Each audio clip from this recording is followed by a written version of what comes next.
Assalamualaikum and good morning, everyone. We are now waiting for our dear speaker. We will begin our session shortly. Thank you.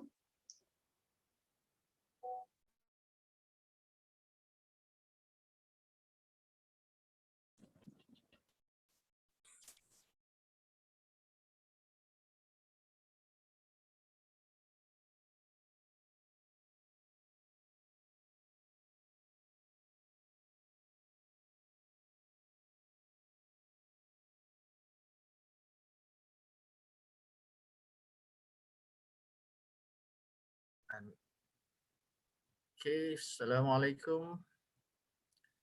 I'm already here. Hello. Hello, Prof. Yes, how are you? Okay, Prof. Yes. Okay, alright. Kita mulakan ya, Prof. Nak tanya, dalam ni ada apa ni ya? Ada international student ke yang I need to speak in English? Ada, Prof. Okay, alright.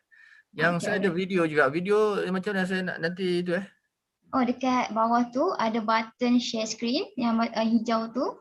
And then I will put the tick lah kat situ kan? Ya, betul. Okay, alright. Okay. You can start. Thank you. Okay, alright, Prof. Okay, Assalamualaikum and good morning to everyone.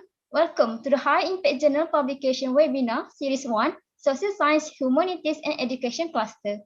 Let's start our program today with a little prayer of Al-Fatiha.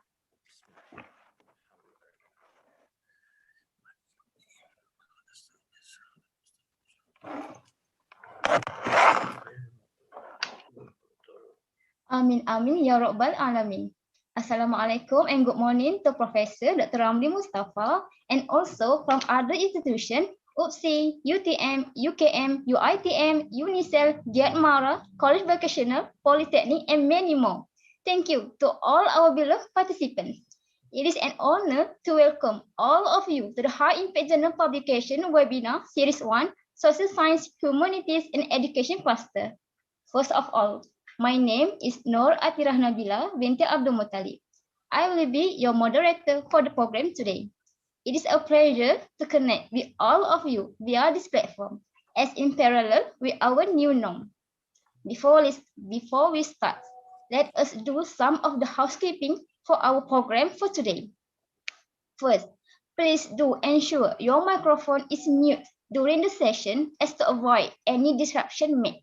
Secondly, if you do face any of the problems or difficulties during the session, you may type your inquiry in the chat box and our organizer team will be available to assist. Thirdly, if you have any question to ask to the speaker, you may also type the questions in the chat box. I will bring the question to the speaker attention. Your cooperation will definitely help the program to be conducted smoothly and effectively. With that, thank you very much for your support. Without further ado, we will start our webinar by Professor Dr. Ramlee Mustapha, a senior lecturer, Department of Engineering Technology, Faculty of Technical and Vocational Education, University Pendidikan Sultan Idris, UPSI, and also UPSI Senate member. And Professor, congratulations for your appointed as head cluster Pendidikan dan Masyarakat Madani Celik Ilmu bagi jawatan kuasa penilaian. Thank you very much. It's an honor for me. Thank you. Yes, Dr. Prof. Congratulations, Prof. Thank you. All right, with that, let's welcome Professor Dr. Ramlee Mustapha to deliver his special talk on all the concerns in High Impact Journal Publication Webinar, Social Science, Humanities, and Education Cluster. Prof, we received almost 200 participants in our webinar, and Dr. Prof. Yeah, okay, Prof. I'm impressed. Okay, thank you very much, Atira, for your nice introduction. Assalamualaikum and very good morning to all of you. I'm happy today to present these topics, but I'm not going to specifically touch on the the journal because many lecturers or speakers have talked about which journal you should send your article.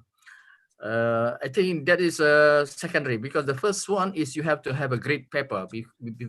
You have to have a great paper before you can send to any ISI or Scopus journal. Okay, so my focus is on writing, how you can be a good writer or great writer. and the possibility of getting your paper to the high impact journal. Okay, so and today webinar will be interactive. I will ask a lot of questions to you because I need to have your input, your reaction, your thinking, so that I hope some of you respond, because it's good for you too. If I know you, then you're very lucky, because I know you, because I can see you and you ask question. In the future, maybe I could be your external examiner for many students. I have been examiner. So so it's good to have an interactive session today. I think we're going to start with my slide. I'm going to share the slides.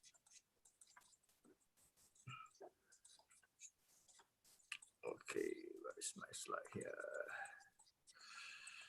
Share computer sound. Sorry. Okay, share it.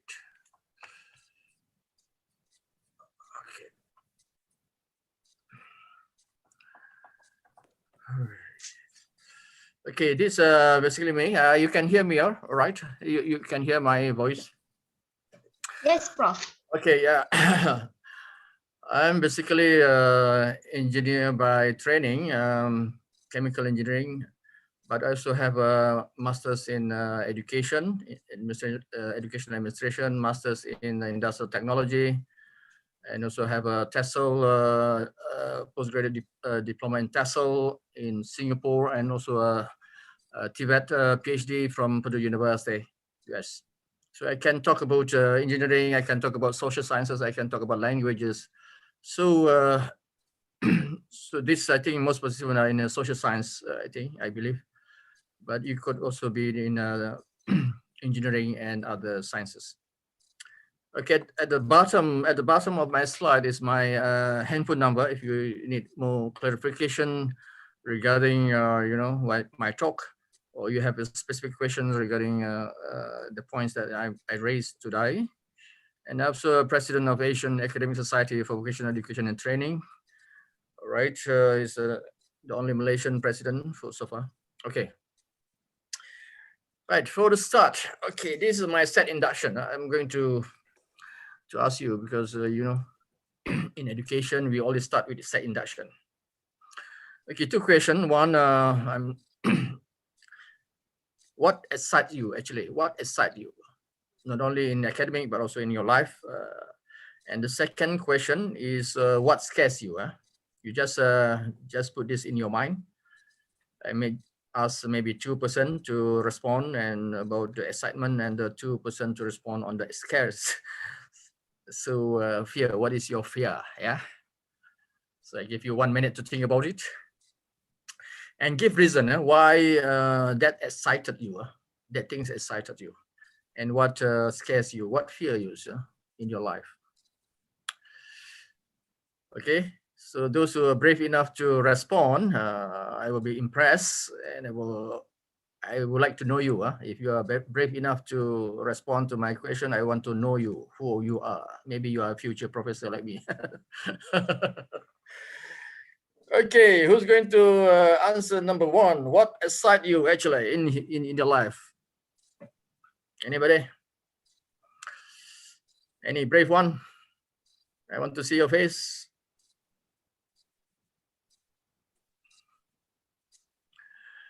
Which university is very brave? Which university student? Graduate student? Oxford. Yes. Who are you? What is your name? Tell me your name, and from which university you are from. Anybody? Quick, you have to have a fast thinkers. Fast thinkers, meaning you are very quick.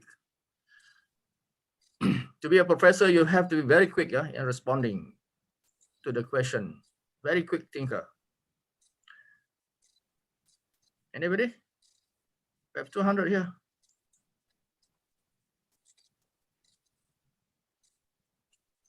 Is it a Malaysian style?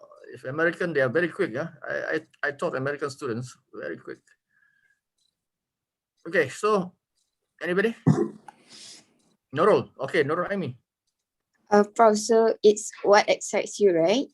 Yeah, you yourself, not me. So I think Who's this? Yeah. Who's speaking? Tell me your name and your university. I will be impressed. Okay. I am Nurul Aimi binti Razali. Yeah. From where? And I am currently a student social sciences under PPUK, Pusat Pengajian Umum and Co-Curriculum UTHM, University of Tun Hussein Malaysia. Okay. All right. Thank you. So Yeah. what excites you actually? So the things that excite me is leadership in a way that I think this is my field in studying. So I would like to really know in depth about leadership. Okay, so you want to be a leader, huh? And that's excited you. So do you think that is what is the position that you would like to be when you are successful? What position, leadership position you want to be? For me myself, I see myself to be in the position of an academician. So I think that I would like to learn more and discover in depth about leadership itself. Okay, maybe you want to be a vice chancellor of a university. Okay, very good. I think a normal lecturer is okay with me also, the Prof. Okay, very good point about leadership. We are going to touch about leadership quite in the point of my lecture. Okay, anybody want to also tell us about your assignment? Maybe a mail? Oh, there's someone from the chat box, Yong So Mei. Okay, Lau. Site paper being accepted or published. Scared after waiting. Yeah, excited. Paper is being, Yeah, I think the first paper published is your most excitement. Yeah, I feel that when I was a PhD student, when the first paper was published in American Journal. So I was very excited, very happy until today, after 30 years. So the first, it's like a first baby that you have. The first baby, the first paper that you are published in a good journal, that will be your most speechless excitement. Yeah. Okay. Very good. I want one more from a guy, maybe a guy. Excuse Tony me. Amir. Yeah, Tony. Yes. Good very morning to you, doctor, and also to the lady there and all the participants. Doctor, I think your question was kind of, I mean, on my actually, I believe it was a little bit too early, and most of us, we just got caught off guard. And yeah, just after the introduction, that's the question and expectation for answer. And that's why I think this is because I was one of them. I wasn't really ready. So I had to go and change dress and come back, get ready. Okay. Yeah, for this question. So, but yeah, I mean, back to your question. I mean, it depends. Your question is related to the personal life or related to the study or related to a current situation of the political or social life. No, anything that you feel that you are excited about. Oh, okay. I mean, so currently my excitement is just my study. I'm actually first semester starting my PhD at UTHM, so I'm quite excited about it. And new information comes in is very, very, I mean, exciting. It's an eye opener. Yep. And I was thinking after MBA, so I know a lot, but now I know that there is a lot more to learn, especially the new theories and yes. Yeah, a lot of people they are out there. I can choose as a leader, as a coach, even if they don't know me, and just following their, I mean, publishings. Okay. And what little from bit? Where, Tony? From where? I'm from Australia, and currently I'm in Malaysia in Johor.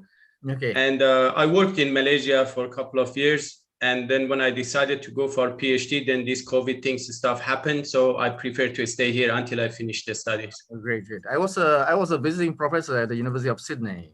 Oh, excellent. Actually, I'm from Perth. I'm from Perth. Okay, the Western Australia. Yeah. Yeah, that's correct, sir. Yeah, very good, mate. You're really Yeah, sure. focus on your studies. Studies, yes, it make you move. Huh? I remember when I was studying my bachelor to PhD about 13 years in United States. So that's the happiest moment when I go through the academic journey of my studies. So that's is good things that make you energize you, energize you and That's make correct, sir. yeah, Yeah. and then make you And think a lot, think a lot. sure, sure. And what actually, yeah, regarding your second question, what scares me, I wouldn't really, personally, again, I wouldn't really use scares on my situation. I would say what makes me maybe disappointed in the future. Okay, yeah, sure. Again, related to my studies, is actually after I finish my study, I continue my previous employment with similar actually trade, or go to a new employer, or maybe even a little bit different industry. Okay. That little bit may disappoints me is if the new employer, did not or does not recognize, value, or appreciated my past experiences and education. Okay, yeah. Not on the way that they give me the reward, by the way that not actually engage me in the situation or in a position that I can use it. Yeah. That little bit would be disappointing for me. But unfortunately, due to economic situation, we have to accept sometimes job that we are not even related to. Yes. I think I talked a little bit too much. Thank you very much, sir. I appreciate yeah, it's good. It scares something because sometimes we don't the fear of the unknown. We fear that something is we are not prepared. Maybe the employers that you say have their own reason why they didn't want to use your experience. Maybe they have their own reasons. Anyhow, that's things that I want you to think about. What is excite you and what maybe your fear in the future. Okay, last one. Anybody? Last one.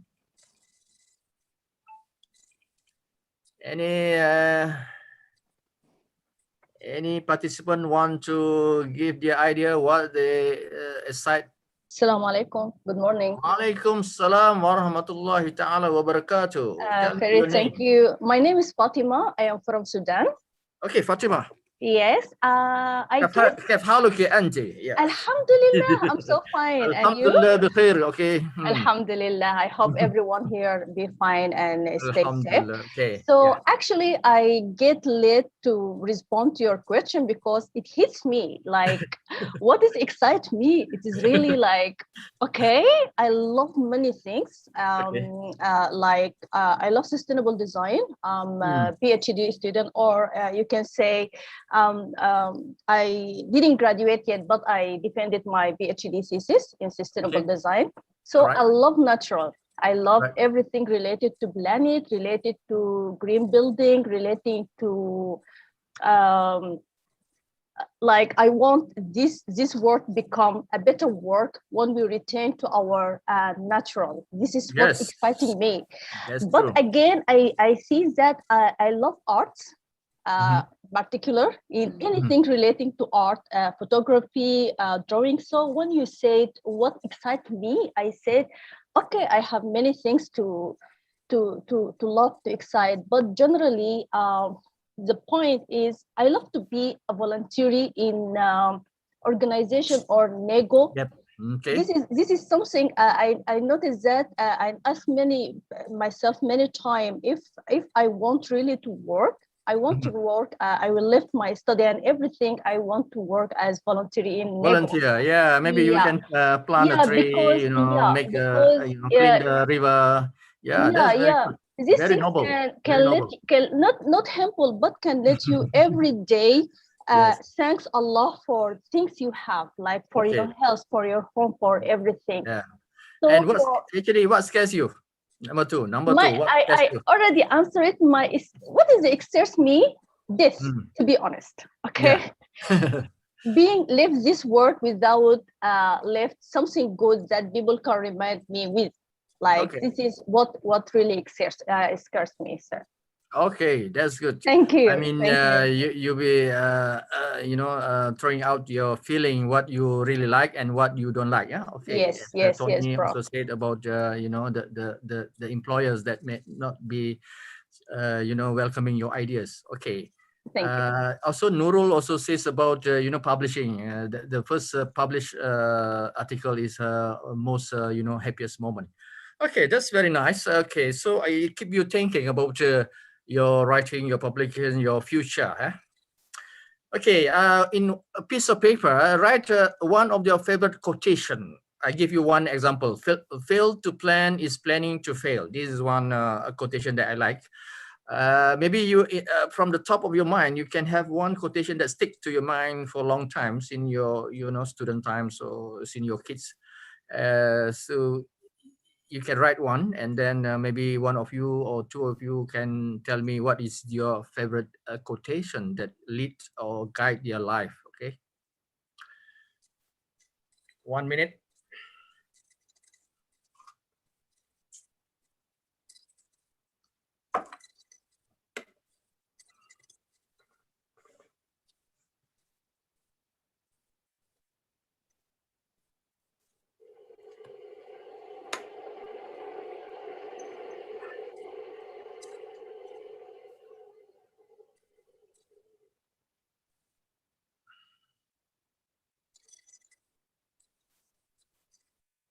Okay, anybody?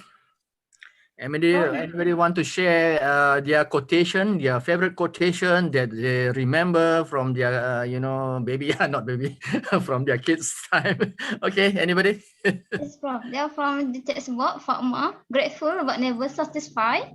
Grateful, never satisfied. All right, yes. great. Okay, from Lao Ching, I'm sorry. Nothing is impossible is my quotation that empower my life. Wow, it's like Adidas, nothing is impossible. Okay. Oh, nothing is possible. Like, lagi? Okay, and then from Muhammad, okay, live life to the fullest. Wow, you have to try to the fullest. Okay. Anybody want to give a direct face to face to me? Video can on. Yeah. You can offer your yes, Prof. Yes. Your Anybody? video.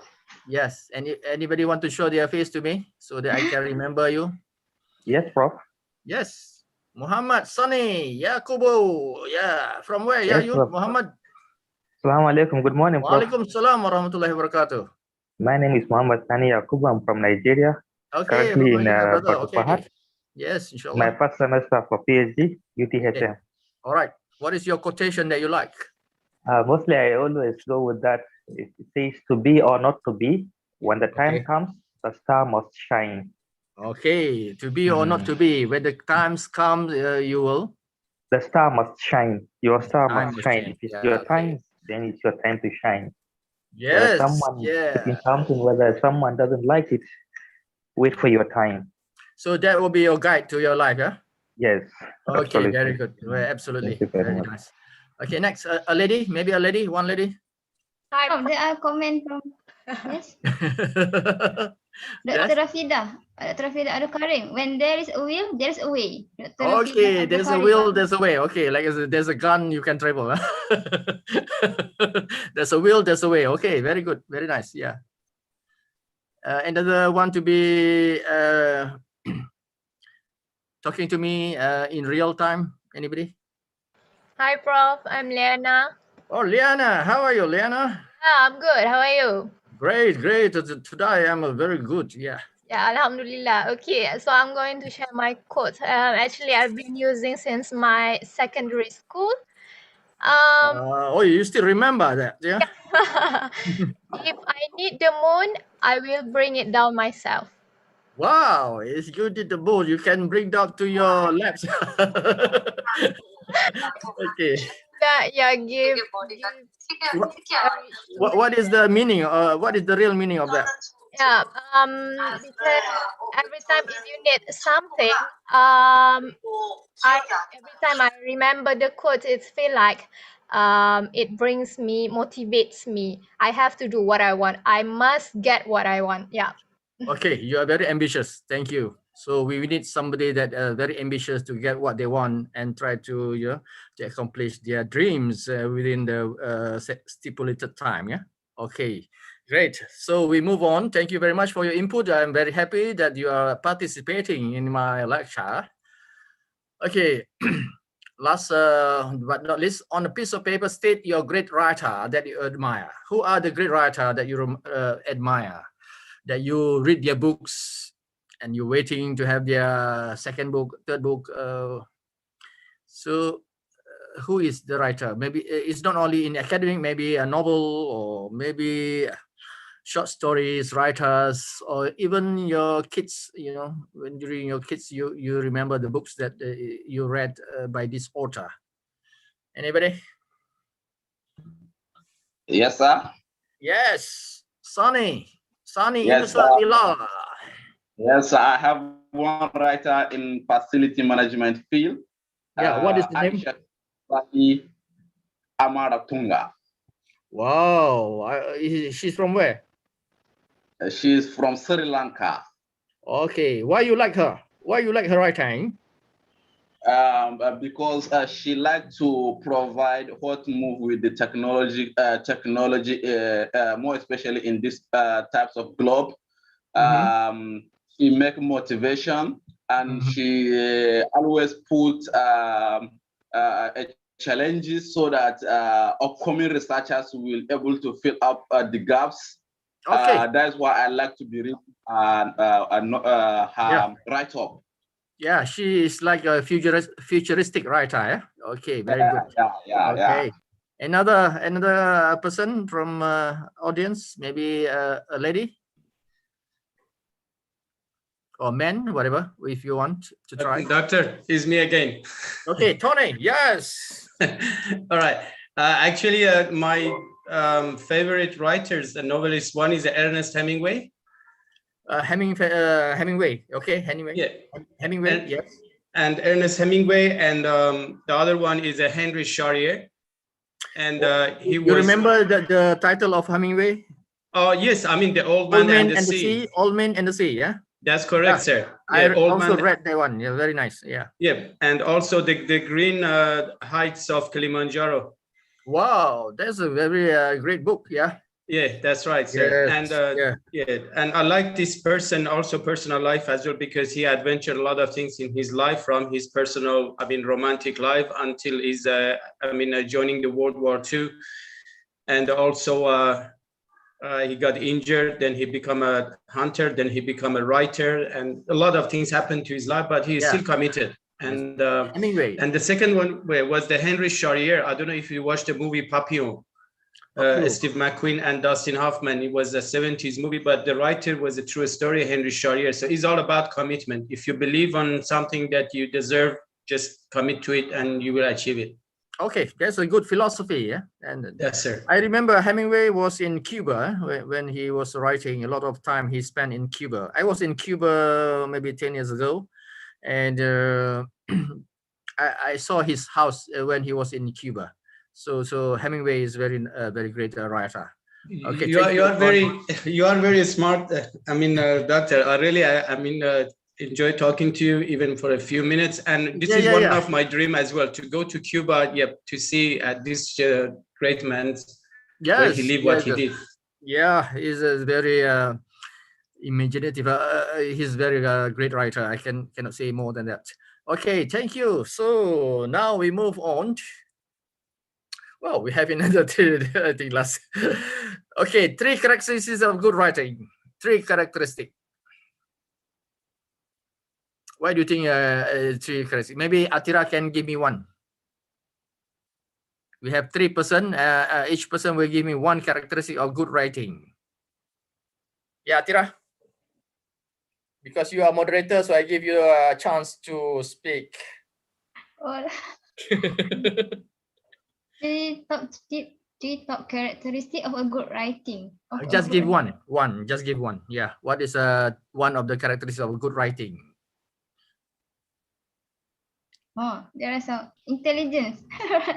I mean, yeah, okay. Yeah. Maybe it can invoke your intelligence, invoke your thinking. Maybe the writing invoke your thinking, make you think a lot. Maybe that's a good characteristic of a writing, that is provoke your thinking. It's provoke your thinking. Very good, Atira. Okay, number 2. Actually, Doctor, I think one of the most important issues in writing is the use of a simple language to communicate, whereby all the readers will perceive the most exactly important what is you people want to understand what you are writing. Yeah, people understand and people love your style of writing, which is very simple and very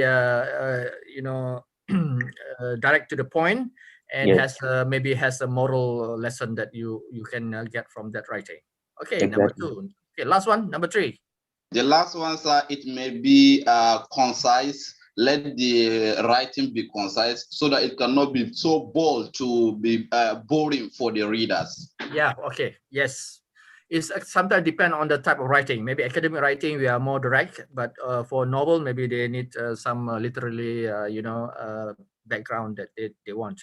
But anyhow, the context must be very relevant to the readers, and the context must be interesting, not boring. Okay, very good, very nice. Doctor, can I add one more? Yes. Sorry. No problem. Sure. Doctor, I think the other, tips we can use here is not to use too much quotation, direct quotation from other sources, because it changed the voice. And when people reading the paper, they can get the tone, get the voice, what you are saying. But if too much quotation, it constantly like a breaking into the writings. Yes.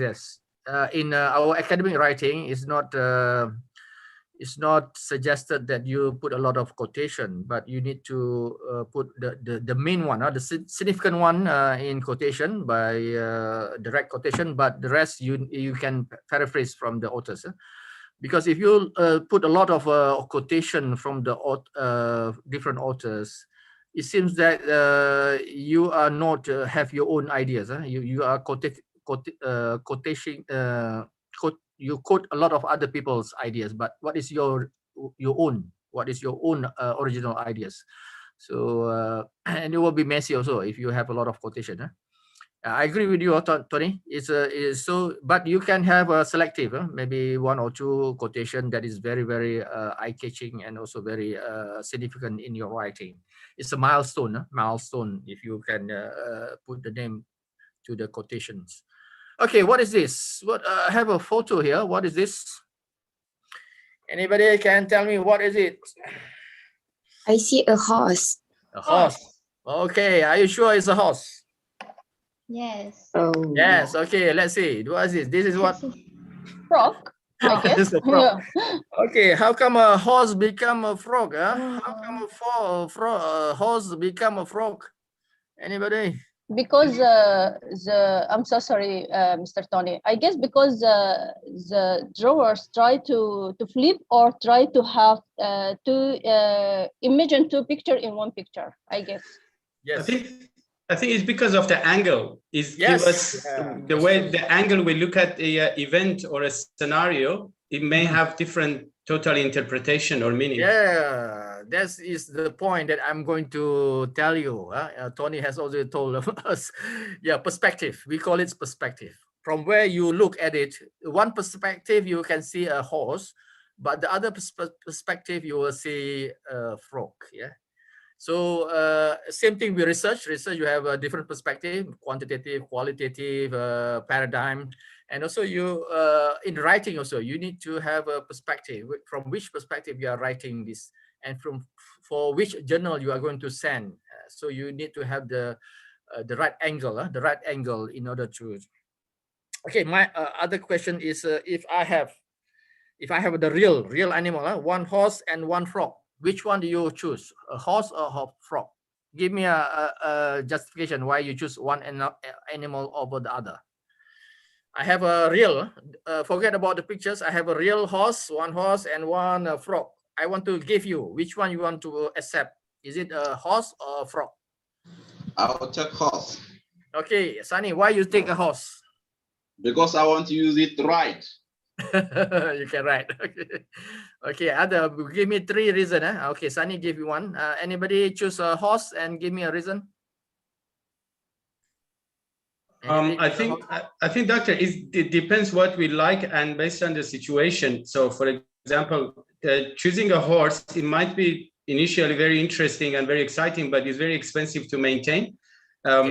Regarding the cost of it, and also the animal needs a lot of care. We need to look after. So you choose a frog. You choose a frog. Yeah, so I would most likely go for the frog. Okay, all right, Tony, thank you. Okay, other people who give me a justification why they choose a horse or frog? Actually, Doctor, I will go with the horse. Why? Yeah. Besides transportation, what else? Yeah, the other speaker was talking, Milala was talking about he wants to ride. Mr. Tony was talking about the cost. So me, I will take a kind of a mixed idea. Regardless of the cost, we look at the benefit or advantage we're going to drive from the horse. What is the advantage? Apart from transportation, it's a means of an act, environmental, sustainability. It goes in showing all this kind of, or you're going to use it as a racer. Yes. Horse racer. So you can spend the money on it, and it can also generate money for you. So okay, now depends. we have the justification for horse. Now I want to justification for the frog. Anybody like frog and why they like frog? From Idayu, Prof. Idayu, okay, Idayu. Horse because image is very clear. No, I'm not talking about the photo. I'm talking about an animal, the real animal. I'm going to give you either a horse or a frog to you. Which one you want to accept? Huh? Okay, and why you want to accept one of the animals? Okay, they're from Siti Aisyah frog. Frog, because it can live on land and pond. Different habitat. Yeah, flexibility. Yeah, a frog can live on land, on water. So it's very flexible, adaptable. Okay, very good. Another two more. Who are going to give me the reason why they choose a frog over a horse? One is because they are flexible. Other? Oh, most of you are choosing the horse. Nobody choose a frog. Teacher, when you make it make up and down, it will be a frog. Why? When you change. Huh? Why a frog? When you change the picture. No, I'm not going to talk about the picture. I'm going to talk about the real animal. I have a one horse, a real animal. This and is two animals. So I want to give you either one. One is a horse or a frog. Which one you're going to accept and why? Two animals. Yeah, two animals. Not the photo. Forget about the photo. Okay, animals, the real animals. Okay, anybody? We have already talked about horse. How about a frog? One answer is flexible. It can live on land or in the water. Okay, other two justification why somebody choose a frog? Atira, you can kiss the frog and become a prince. Prof, there's from Mr. Shafiq. Maybe I'm choosing the frog. It's about what frog can affect. For example, the frog can call the rain and give you food for the dry land. In our Malay superstition that we call a frog can call the rain. Call the rain. Okay, last one. What is the justification for choosing a frog? Anybody?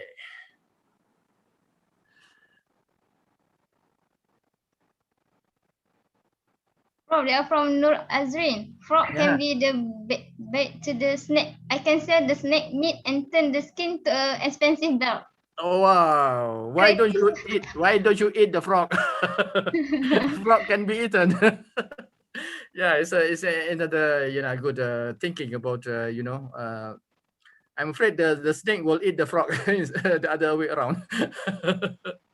Okay, this is the activity just to keep you thinking about perspective. And perspective very important. Even the editors of the journal have their own perspective, which article they want to accept. So you have to know the editor's perspective in order to get into their their journal. As for example, you have Nature journal is very top journal in science. So is very difficult to get into. But if you look at the editors and how they think, so maybe you can write something that is acceptable to them. Okay, that's good. Okay, in my lecture, you are free to ask any question. You are free to ask, even though I'm not finished yet. You can raise your hand or give a chat box that you have a question. Okay, these are some of the things that I will cover. Purpose, and then what are the traits of good writing. We can put this in ABC. I will explain about ABC. Characteristics of good publication, what are the structure of the paper and mechanics of writing, and common policies. Okay, these are some of the things that we're going to touch today, so that you have some ideas. Okay, that's my book, Journal Writing and Publishing. You can get this book from Shopee. The price is about 30 ringgit or less. Okay, Journal Writing Publishing by UPSI publisher.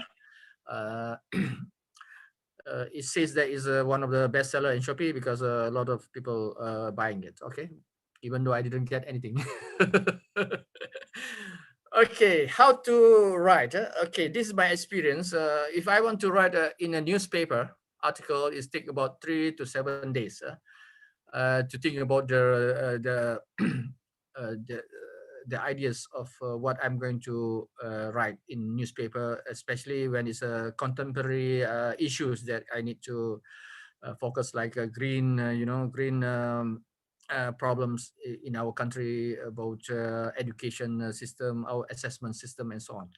Okay, for a journal article, it takes about 1 to 6 months to complete one article based on your research or data, or even you can write an article based on just review or literature. We call it a conceptual paper. And a book chapter is take about 6 to 9 months. Of course, if you are very committed to write a book chapter. If a single author, from my experience, it take about 1 to 2 years for single authors. I mean that you have to put or contribute the ideas by yourself. Okay, for books that have multiple authors, maybe it will be shortened, like 1.5 months, 1.5 years. Okay, so. Okay, this is my offer to you. I'm going to give you either 200 ringgit or 100 ringgit. Okay, if you can write a letter to editor, write a letter to editor that is published. If the article is published in English newspaper, you get 200. If the letter is published in Malay newspaper, you get 100 ringgit. Okay, because I want you to encourage you to write in English newspapers. Okay. Because I have done this in when I was teaching at University Brunei Darussalam. When I was teaching there, 2007, 2008, one of the courses that I handle, this is the assignment that I give for each semester, is if they can publish in their newspaper, local newspaper, Brunei Times and so on, they will get extra marks. At that time, I didn't give the money because I poor at that time. So I give extra marks for them. But for now, I'm a professor, so my salary is about 30,000 ringgit per month. So I can give you money. Okay, 200 ringgit for if you publish in newspaper, English newspaper, but you have to use your real name so that I know that this is you that write. Because if you use a nickname, I don't know whether you or other people writing this. Okay. So it's not necessarily any very sensitive issue. It may be a real issue about education, about green, green, green strategies in our country, about university students, great employability, and so on. So please, you have if you have published, you can just short the article or the letters, give it to me, not necessarily too long. So then give me your bank account. I will transfer the money to you. Yeah, because I think you will feel very, very happy when this is published. Okay. For example, this one is my article published in New Straits Times last time. Of course, this is not letter to editor. This is a column. I was a columnist for New Straits Times. So this is what I talk about, challenges on online teaching. So So it's very, I'm very happy because your writing has been read by many people who reading the newspapers or online newspapers. Okay, that's my promise. If you can publish, then you have 200 ringgit or 100 ringgit, depending. If you are published in Cosmo, then 100 ringgit. If you're writing in the Star, then 200 ringgit for you. Okay. This is to show that you can, your writing is acceptable to the editors. Your writing is acceptable, and they like your idea and they publish. That is the most important things. Okay. Any question about this assignment? Assignment. I'm afraid that 100 people of you have published also. I will be broke. It's okay, no problem. I can find the money, no problem. Yeah? Okay. The most important is you publish, even in a newspaper. That's the most, I think, excitement that you can get. Doctor, excuse me, can I ask you a question regarding this assignment? Yeah. Who's your name? Aisha? Yeah, Taghreed. Tahreed, okay. Yes. If I publish an article, a newspaper, this will help me in the requirement of my thesis. Like, in a PhD thesis, you have to publish at least 2 articles. So if I publish here as a newspaper, I mean, with the assignment 200 ringgit. Yeah, I will so give you this 200. gonna help me in the requirement of the thesis. This no, will be because will be counted. usually they want you to publish in a journal article, but this one is the public. That your writing will be read by more people than the journal article. Journal article may be a very small group of people reading your article, but newspaper, maybe you have 100,000 people who reading, because it's online and people are interested, especially if your topic is very, very good.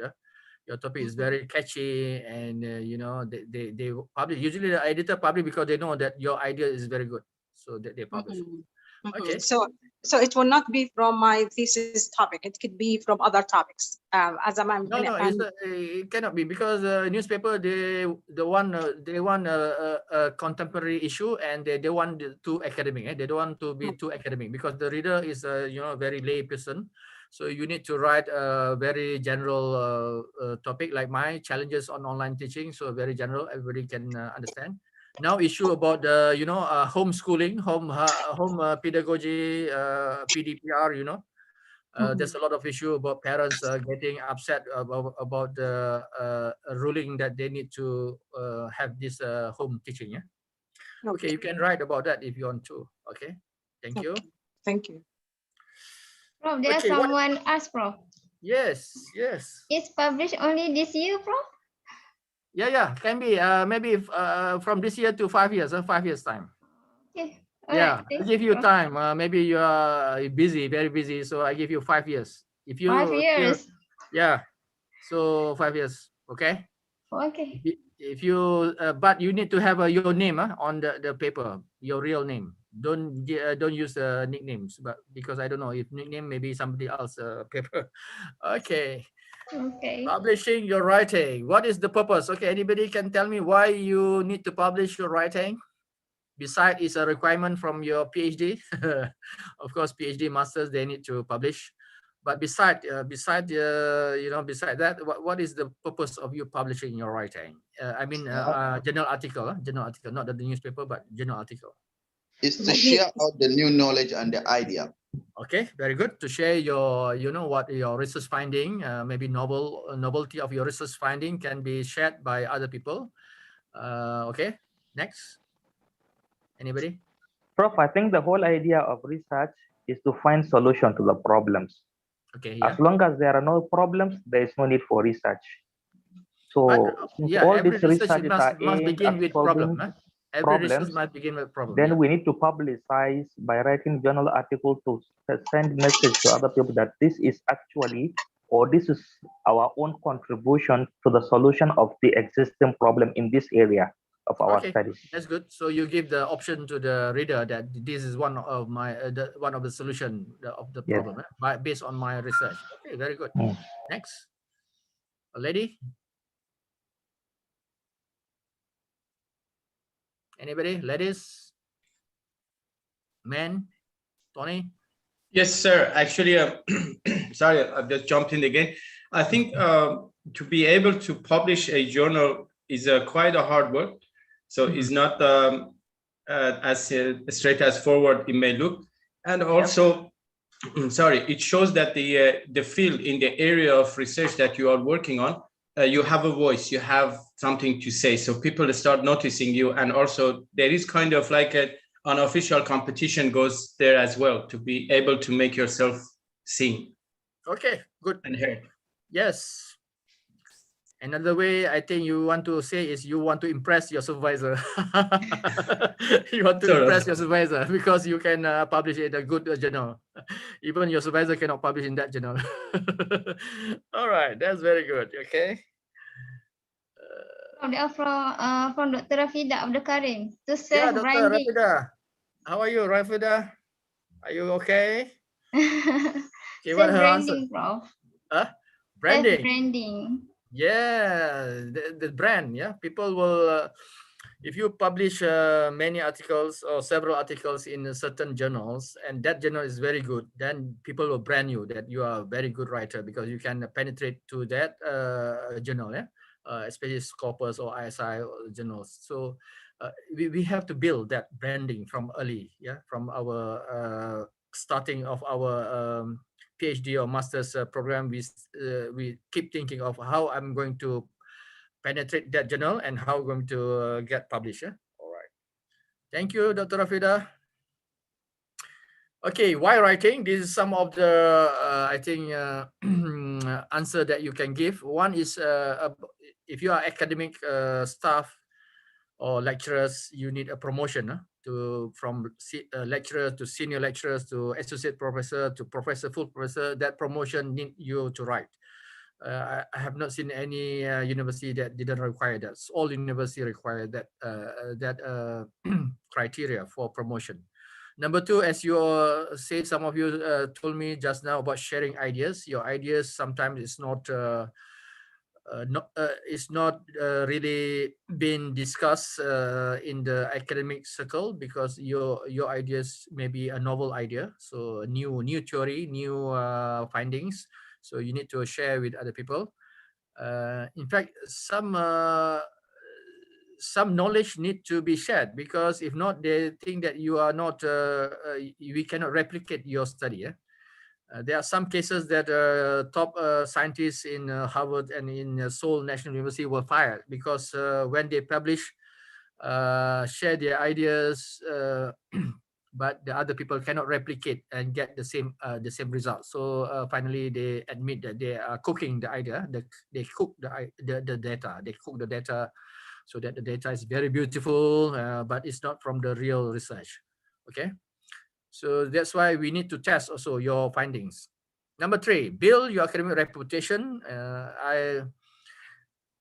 In my experience, as I was a PhD student in United States, before you even graduate, you have to publish a lot of papers in good journals in order to get a job, to get a job as a lecturer. So, and then we get a lecturer's job, then another chapter of your life will begin when this thing will become your habit, right? Publishing, writing is become your habit. Okay, for those who are not really, into academic line, they could write because of hobby. My hobby is to write. Maybe novelists, they write novels and so on. Like, but they need to, to be committed on their hobby. And number five, achieve target before graduation. This for student. I think most university require this requirement for graduation to publish at least two scopus or at least one scopus for graduation. And for people like me who are very old, I'm now 57 years old.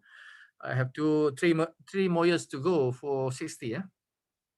So in order to leave a legacy, I need to write. In order, if I depart from this world, somebody will read my writing, still reading my writing, my books and my articles. Okay, that's great.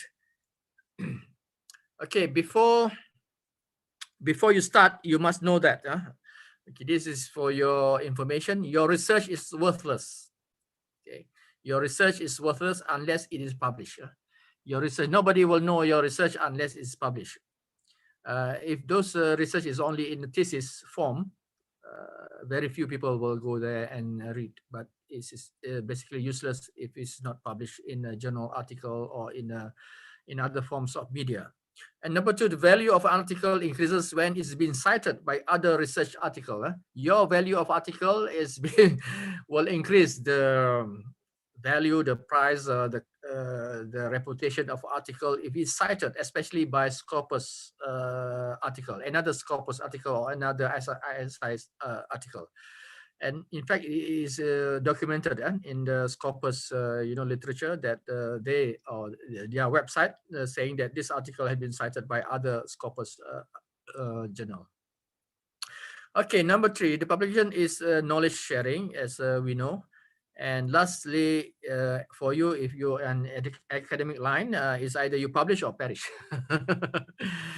So that's why we sometimes wonder, people have been in university 20 years, but they are not promoted even to associate professor. They are just senior lecturers. So because maybe their publication is not adequate. So you have to start early so that every year you have maybe 3 or 4 articles every year you have published, so that it was give you some evidence that you can get promoted. Okay, this for Muhammad Al-Arsh. Okay, what is writing? It's often difficult to define what is writing. Generally, writing is defined as a craft of putting words in print. Writing is person's ability to express thought and convey the ideas using symbol or words in the print form. So the most important writing is the way or the strategies on how you're going to express your thoughts. You can express your thought by talking, by speaking, by orally delivering your speech, but another way is you express your thought by writing on print. Which is more long-lasting. If you put in print, it's more long-lasting than you just say it. If you just say it, it can be, get into my left ears and go to my right ears, whatever. And then, but if you put in writing and it published, then it will stay longer. In a nutshell, writing basically put one ideas into readable prose, and then by this we call it a communicative. Communicative. If you heard about cognitive competence, one of that is your writing competence, okay, in publishing form. So what is good writing? Some of you have told me about, good writing is clear to the audience, very simple, very concise, okay. But the problem is writing is like a blind man with an elephant, yeah. Depending on which part of the elephant you touch. So you say, oh, elephant is like this, elephant is like this. Based on your perspective. But we are going to give you several perspectives so that you can be comprehensive in your thinking about writing. Okay, my formula, or not only mine, but I get it from reading, is ABC. The basic, simple.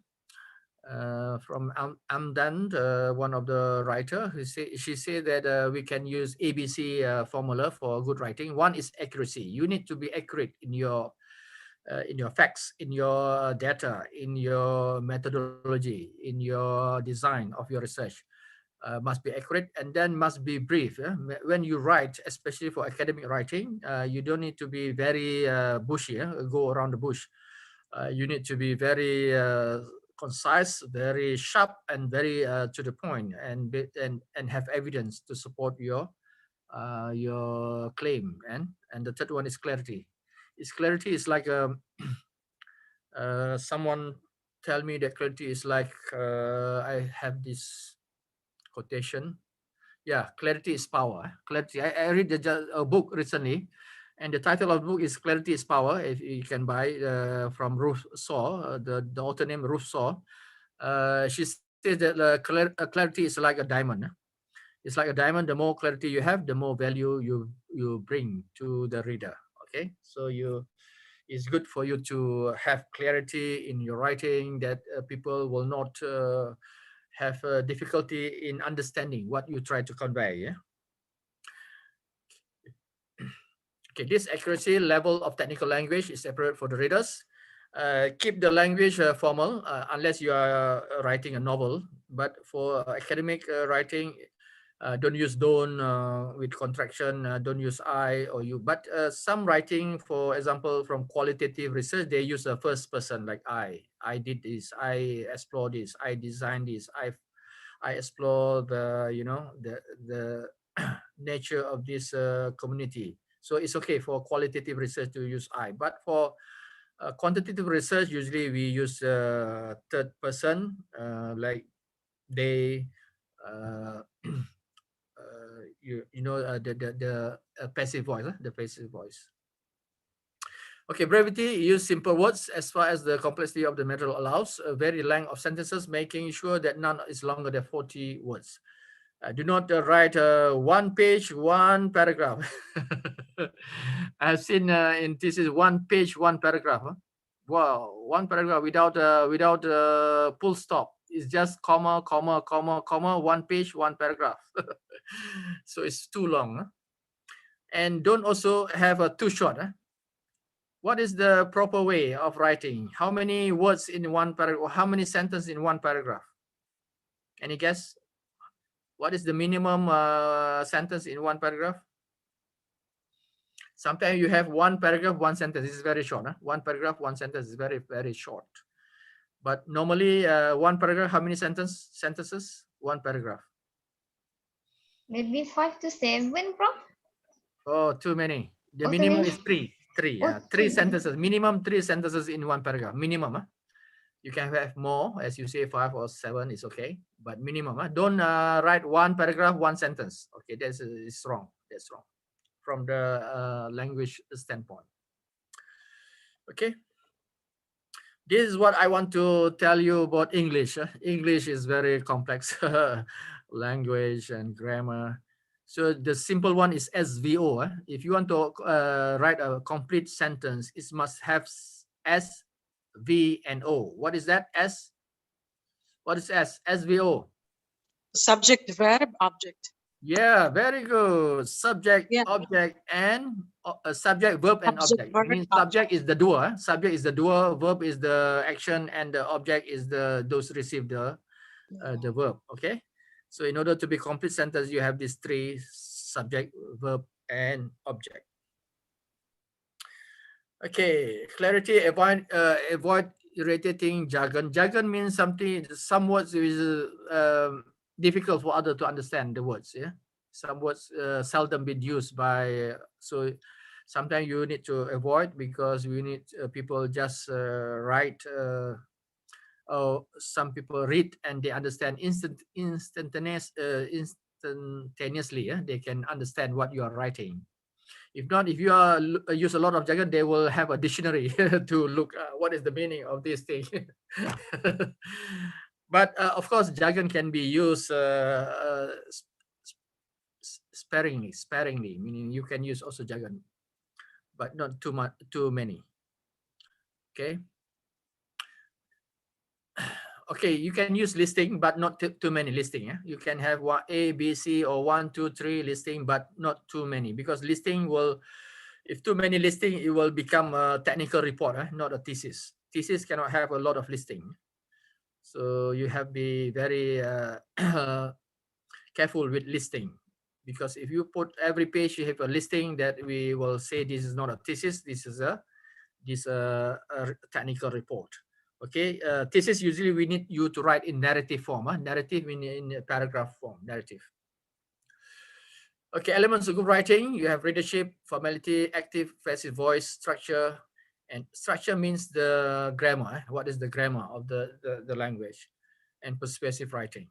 The last one is very important. How are you going to persuade other people to read? Because I think one of the characteristics of book is that when you read, you don't want to put it. If it's a good writing, is a good book, that when you read, you want to continue to read. You don't want to put the book away. That's, I think, one characteristic of good writing and good book.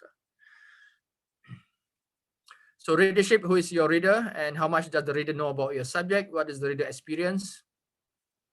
So why is it important to have to see who are the readers? Because when you send to the journal, sometimes the journal say, this is not interested to our readership. It's not interested. Your topic is not your topic of your article is not interested to our readership, meaning the audience of our group or our field in our field. So sometimes they say you are submitting to a wrong journal. You should submit to other journal. For example, if you are writing about social science, but the journal you send is a pure science journal, so it's a very misfit. So if you are social science, you should find a social science journal, not a purely science or purely engineering journal. Okay. Okay, good style also involve choosing and choosing appropriate words and do not repeat. One biggest mistake of our writer, of our students and also lecturers who write, they repeat. Sometimes they say, oh, table 1, in paragraph 1, table 1, blah, blah, blah. And paragraph 2, table 2, blah, blah, blah. Paragraph 3, table 3, blah, blah, blah. Paragraph 4, table 4. What is wrong is that one. Every sentence start with table. Especially in this chapter 4, the results. So what is the problem with that, Atira? If you say table 1, table 2, table 3 in every paragraph, what is the problem with that writing? Repetitive. Yeah, repetitive and boring for people. Yes. It's like you are wearing the same clothes every day. Day 1, the same clothes. Day 2, the same clothes. People will say, you have not a new clothes. So we need to vary our writing. Maybe table 1, first paragraph. Table 2 say data. Okay, start with data. Table 3 will start with the results. Okay, the different words starting for your each paragraph. Okay. Ambiguity. Ambiguity is a very critical aspect of your writing. If you have a lot of ambiguity, or we call it a vagueness of your writing, that it will put off. It will put off the writer and also put off the editor who is going to accept or reject your possibly they will reject your article if you a lot of ambiguity. This is just a way to have a good writing, that you have to avoid superfluous. Superfluous meaning that you have extra words in your sentence, extra words. For example, the field of economics. You don't have to say the field of economics. You just write economics. Okay, level of wages. You just say wages, and then process of industrialization. Just say industrialization. Okay. Same thing with amount of money. Just say money. Area of chemistry. Just say chemistry. A case of child abuse, just say child abuse. Okay. Character of policeman, just say policeman is a guy, a good guy or bad guy, good guy. Okay. Epistemology, just say epistemology is an area of philosophy, for example. Okay. Those the first two words or the phrase in front is just we call it superfluous thing. Same thing. This one is just an example, so you can later on you can have my PowerPoint, and you can same thing with this one. Superfluous also is a verb or nouns, so you can shorten it. Do a study. The research is the objective is to do a study of the effects. So you just say the study of the effects. Don't have to say the to do. Okay, have the tendency just say tend to. Indicative of indicates make changes, change, make decision, decide on, make progress toward, summary, summarize. Okay, these are just a way of writing that make your writing more concise, more precise, more attractive to the reader. Same thing. Okay, you can see this afterwards.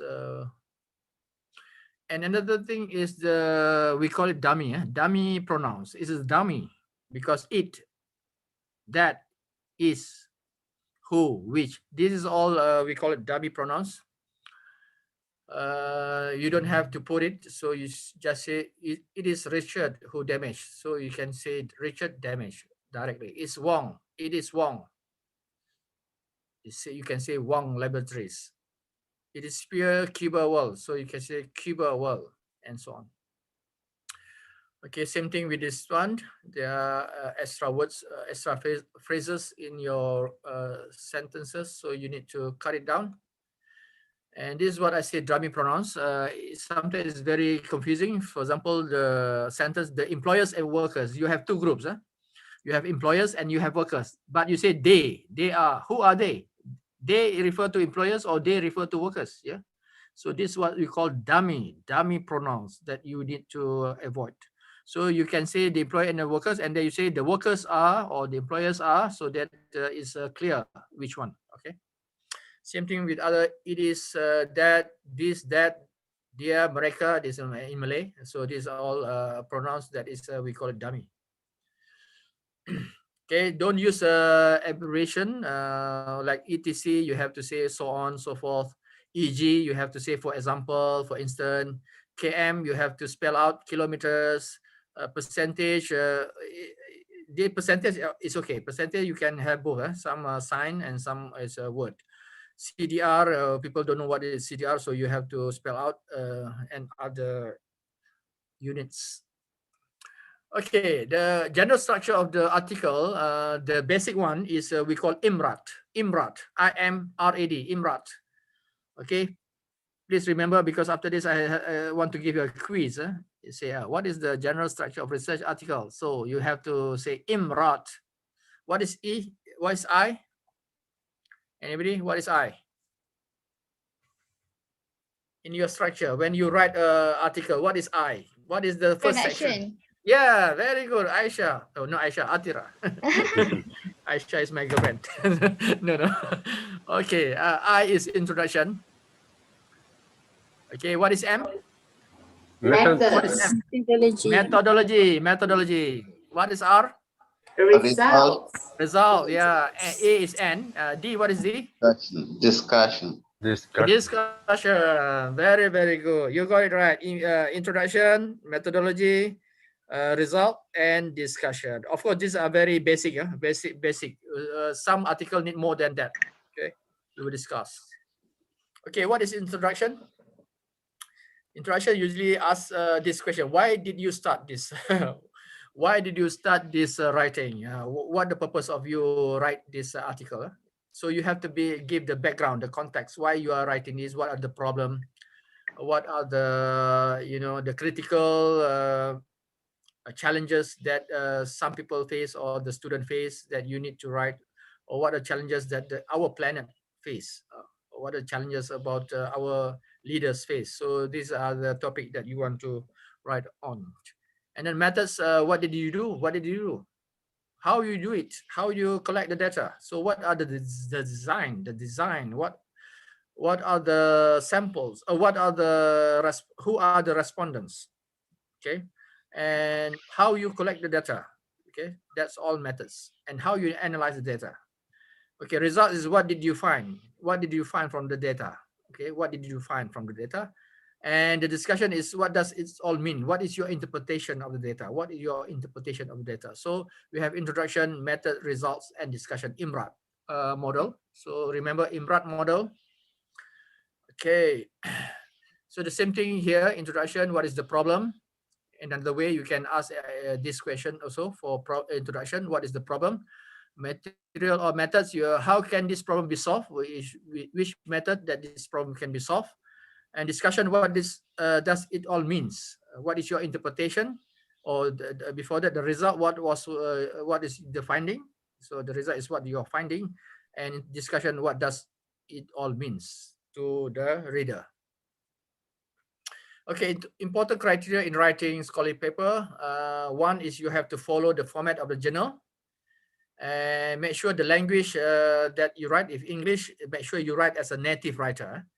You have to write especially when you want to send to the high prestigious, high impact journal, Scopus, ISI, WS, index. So you need to write as a native. But if you cannot write as a native, make sure you go and send to the native speaker proofreading. Native speaker, I'm emphasized when you want to send this article to a good journal, make sure you go to proofreading which is native. I avoid proofreading which is a local, So I'm going to the native one, even though they charge a little bit more, but their their editing is very, very good. Okay, and the structure is grammar.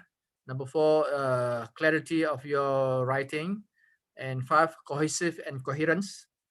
Anybody know what is the difference between cohesive and coherence? When you write, you have to be cohesive and you have to be coherent. What is the Yes. difference between two? Yes, the cohesion means the idea should be clear to everyone, not only for the writer. So everyone, when he or she reads your article, he will get the main idea. And cohesive? Yeah, that is the order of the ideas. I mean, you start logically your ideas. You organize your ideas, and you use like linking words or transition words. So this makes the reader follow your writing smoothly. Yeah, follow your we call it your train of thoughts. Your train of thoughts will be logical and be smooth. Yes. Okay, Yes. that's one is right.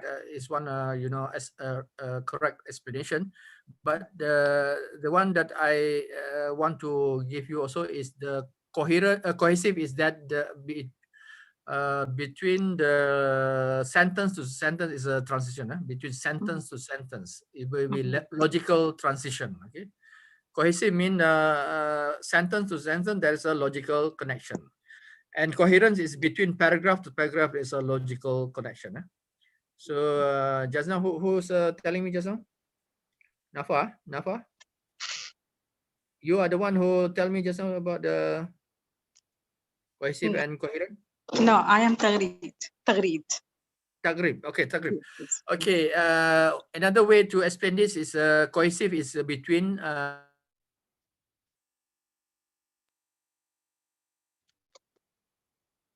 must be smoothly logical connection, and graph to paragraph must be logical connection. Okay. All right. Highlight completeness, meaning that you when you send to the editor, even though the pages may be limited, but when you try to write it in complete form, meaning that all the data, all the analysis has been explained, especially when many of our students, they forgot about conceptual theoretical framework. They always miss the theoretical framework and the concept framework in their writing because they say it will be too long. But that's most important because the assessor or the editor will say where this variable coming from. You want to study variable A, variable B, variable C, but where this variable coming from? So they want to know which theory you are using, which theory or model that you are using, so that they know exactly your variable is coming from that model or that theories. Yeah.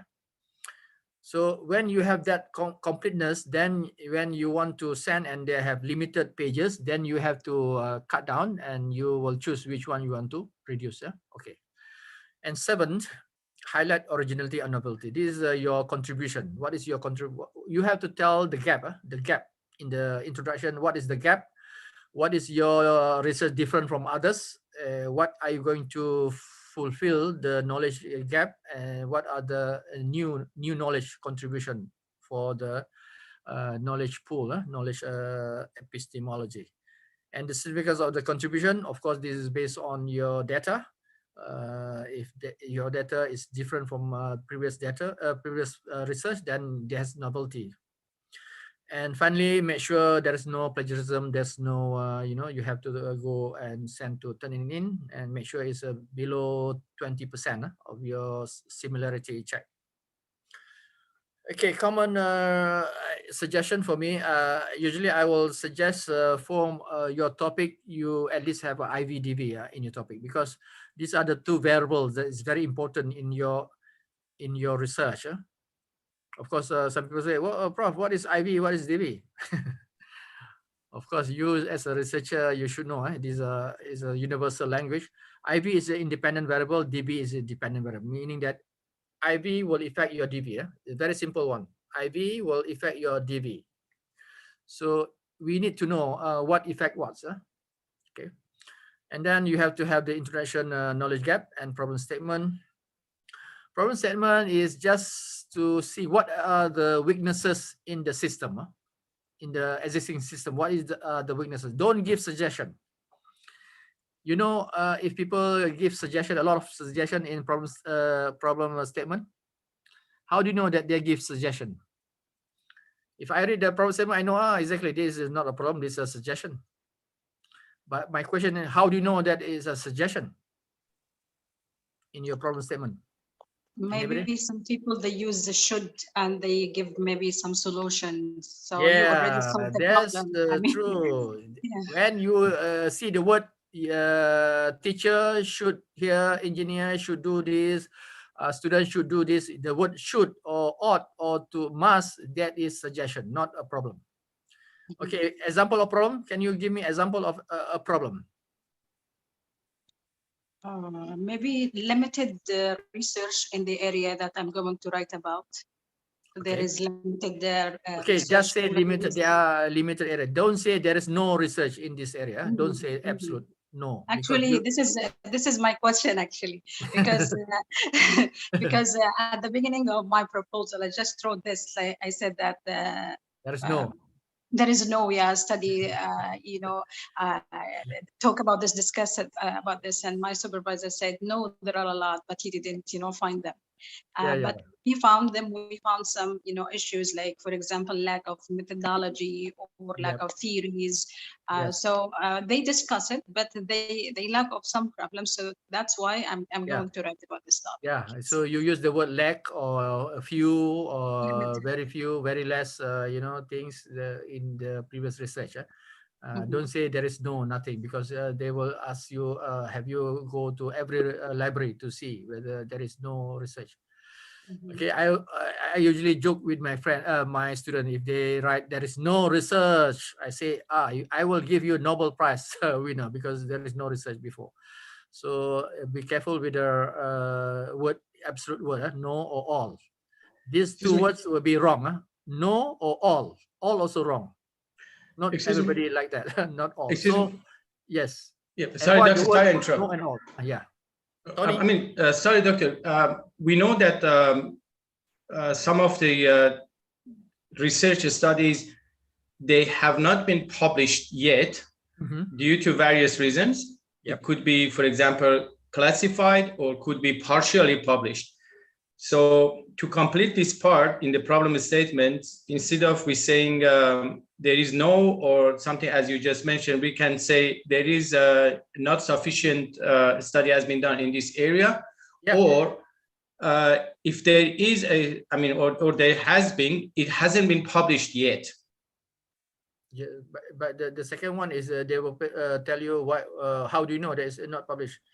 So unless you know about the person who not published the research yet, because sometimes we do not know whether it's published or not, because we are not in contact with the authors, or So the first one is good, it's not adequate, very lacking. That is very good, unless you are sure that this one is classified, there is no we cannot access to this knowledge, so that it will be good. You can say that this information is classified in certain areas, so I'm going to unpack this and do some other research related to this area or to this topic.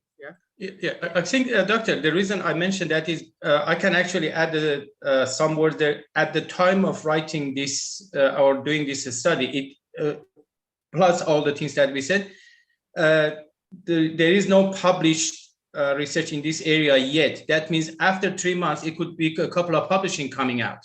No, but at this time, they're very generous. So they will say, have you been exhausted in your search? Have you been exhausted? So sometimes you are not exhausted. You just go to several libraries.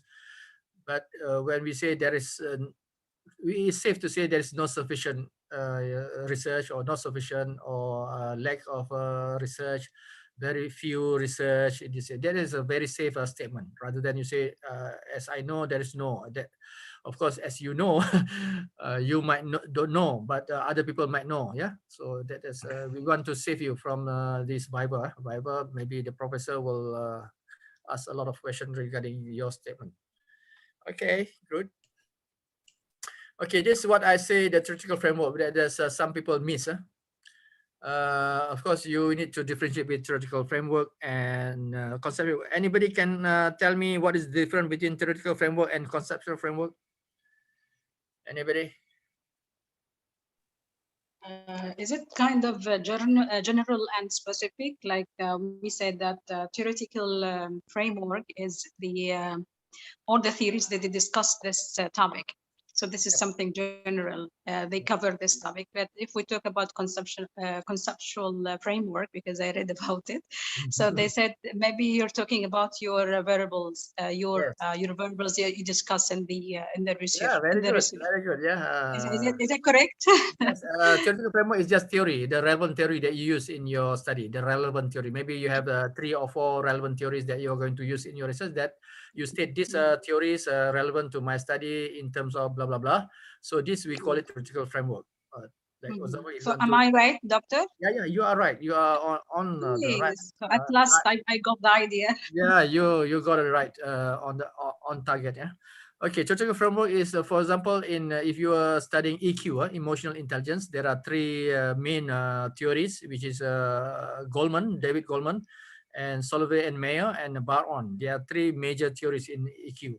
So you can say these 3 theories is relevant to my studies. That will be your theoretical framework.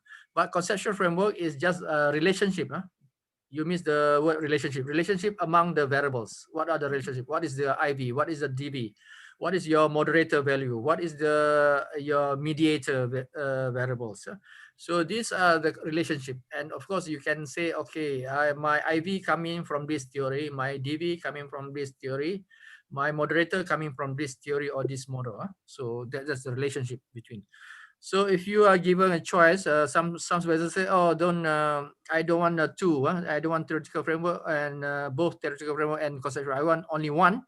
Then the most important, if you have to choose, is conceptual framework, because conceptual framework is more relevant because it has a relationship between variables, so that you can embed a theoretical framework in your conceptual framework by saying that my IV is coming from this theory, so it's part of the theoretical framework. My IV coming from this theory, my DV coming from this theory, and my moderator is coming from this theory. Okay. So significance of your study is just what is the contribution, your expected contribution of your study. I mean that your results, your findings will help whom? Will help the teacher, will help the policymaker. Your finding will help the practitioners and so on. Okay, limitation, we have 2. We have what we call limitation and delimitation, or what we call limitation and scope of the study. So there's a little bit difference between limitation and delimitation. Anybody know what is the difference between limitation and delimitation of the study? Doctor, can I join in again? Yeah, sure. Why not? Sure. Thank you, Doctor. I think limitations, there are the barriers we can face. I mean, we may face during our study that we don't have any control on it. For example, the political system of the current situation, or the economic that we have no current. I mean, or legislation, regulation. We as a researcher or organization, we cannot control it. Yeah. So that would be the difficulties we have to conduct the research. Okay. What is the limitation? Delimitation, actually, they are the boundaries that we create for our own research. Yep. For example, the exclusion, the inclusion of the participants or candidates, or sampling, what we're going to choose, and then we have to justify who we're going to include in this and who we are not going to include in this. I mean, it's very big, vast, but I think this would be very summary of it. Yeah, bingo. You're right. Bingo. Right. You are right. Yeah. We start with delimitation, meaning that we delimit, meaning that we from earlier stage we decide who will be our sample, and we exclude other people. So, for example, we only choose one group of people. That will be your delimitation. Okay, for example, you are going to choose about 300 participant or respondent from final year student, 300 from public universities, for example. That's your delimitation, meaning that you only choose one group of people, and you choose about 300 students. But when the actual research only 100 came, 100, you are only accessible to 100 for whatever reason. So that will be your limitation because it's out of your control. You need 300 but only come 100. So that will be your limitation because you didn't expect that fewer will come to your research or will be selected to your research due to whatever reason they have. So that will be your limitation. Okay, very good. Okay, result discussion. Okay, tip number 1. What time is Atira? Atira. 10:43 a.m. Prof. Okay. Can I have 5 minutes? I want to go to the toilet. Sure, Prof. Can I have 5? All right, take 5. 5. Yes. 5 minutes, huh? All right. All right. It's good that I'm in a hotel room, so I can access to my toilet very near. Okay, don't go away. You will miss a very handsome professor. Yeah?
Ada hilang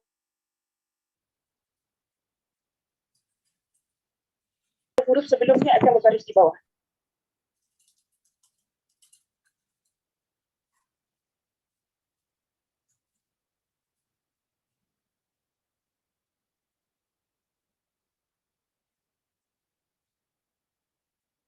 Berubah menjadi azatif.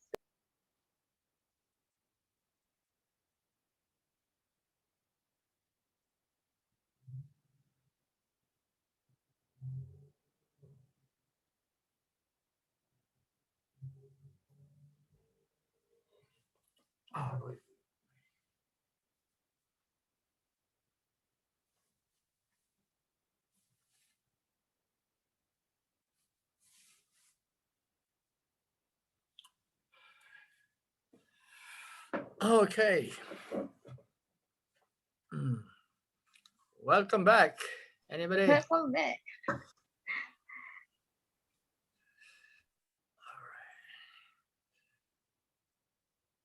Gambar ni memang tak boleh besar ke? Gambar saya tak boleh besar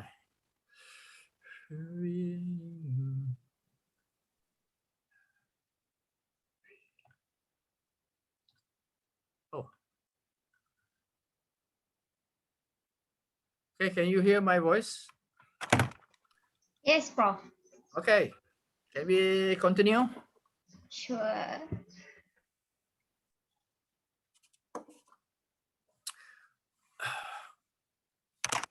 I want to show my tie. Anybody know which university is this one?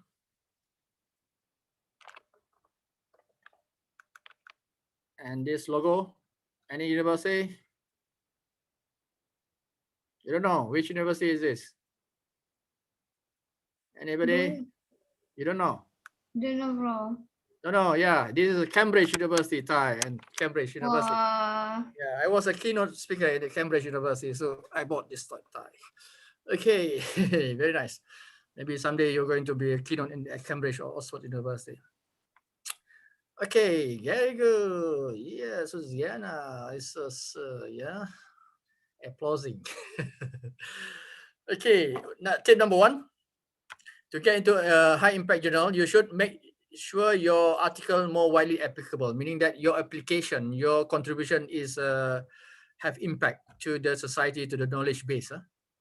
But sometimes people are, you know, just very small research, which is not very limited, limited contribution to the knowledge base. Okay, so if you want to do, make sure you choose the research area which is you know, can bring new knowledge to your field, So if that we call a black swan, I'm calling that black swan, meaning that the topic is very rare, very rare. But if you are writing white swan is very common topic, very much published. The topic is so many article writing about that, so it will be a white, I call it a white swan topic. So the white swan is less likely to be in a top journal. So if you want to be published in high impact journal, write a black swan topic, black swan. Okay, this is a black swan energy. How many of you have seen a black swan? Raise your hand if you have seen a black swan. Where? I think Tony, I went to the zoo in Perth, and I saw a couple of black swan in Perth Zoo. Yeah, good. So it's rare. Black swan is very rare to be found, but if you can found, that's why I say a low probability to be found. But if you found it, it's a high impact. If you have found this, it'll be high price. So we want the same analogy to our article. We need to write a black swan article, not a white swan article. Okay. Okay. Tip number 2: use or introduce catchy terms. We call it a bite phrases. Avoid using old term like ICT skill. Instead, you are going to use digital competency. ICT is no more. People don't use ICT no more. Don't use ICT anymore. So you're going to use different words like digital, even though it's referring to the same thing, but the words make a difference. Instead of ICT, you say digital. Okay, digital, cyber, or whatever. So another example, cyber civility, and it's a new word, cyber civility, heutagogy, virtual intelligence, boundary spanners. These are new words that you are going to create, or already some of the writer have used it. So you need to use, you know, in your writing. That's why it's important to read a latest book. That's why you need. That's why you need to read the latest book so that you can get the latest words or latest novel phrases or novel sentence or novel terms from the literature. Okay, number 3, address your article from interesting perspective, meaning that the words, actually the most important words in your article is the first word. I can judge whether the article is good or bad by reading the first word from the article. If the first word is so boring, then I say this is a white swan. If the word is very catchy, is very, you know, using the letters or the the word that I have not read, I have not come across, so that will be a very catchy phrase that you can attract the editors or the assessors evaluation. Okay, number 4, as I say, write a comprehensive article, meaning that some people say, oh, my thesis, I can, you know, I can divide into 7 papers. Of course, for maybe science or engineering, you could do that, but for social science, it's sometimes difficult. Maybe you can divide into 2. One is quantitative data, by using quantitative data. The other, maybe you can use the qualitative data. But if you want to go to the top journal, you have to put both quantitative and qualitative in your research, make it a comprehensive, because that is a triangulation. You triangulate the data from the quantitative data with your qualitative data. So with the triangulation, you have make a strong argument that this data is valid because it's been verified by 2 sets of data, not only 1 set of data. Prof, Okay. there are some questions. Yes. From Suziana Bakri. Could we use but phrase but not relevant with research topic? Apa soalannya? What is the question? Could we use but phrase but not relevant with research topic? We could use, we could use. But bit piece. Bit piece. The previous slide, from the previous slide. Okay. Which one? This one? Another one? Oh, this one. Yes. Byte phrases. Byte phrases. Byte. What is it? But not relevant with research topic. Cannot. You have to be relevant to the topic. The phrases that catchy phrases that you use must be relevant to the topic. If not, they say, you are just make up this jargon because you want to make it catchy, but it's not relevant to the topic. So make sure the catchy phrases phrase that you created must be relevant to the topic. For example, you just change digital. Maybe you want to focus on ICT literacy, but you say digital literacy. So it's catchy, but it's relevant. Okay. Boleh, Atira? Yeah, instead of ICT literacy, you say digital literacy. So you change the word ICT to digital literacy. So it's still the same, and relevant, still relevant. Okay. Thank you, Prof. You're welcome. Very good question. Okay, tip number 6. What's number 4? Number 5. Okay, cite some articles from the journal that you want to publish. The editors usually like if you have their journal being cited, their journal article from their journal being cited when you want to send to their journal. So maybe 1 or 3, 2 or 3 article that you cited in your article. My suggestion is can be from the journal that you want to publish. Okay, so it will make the editor happy.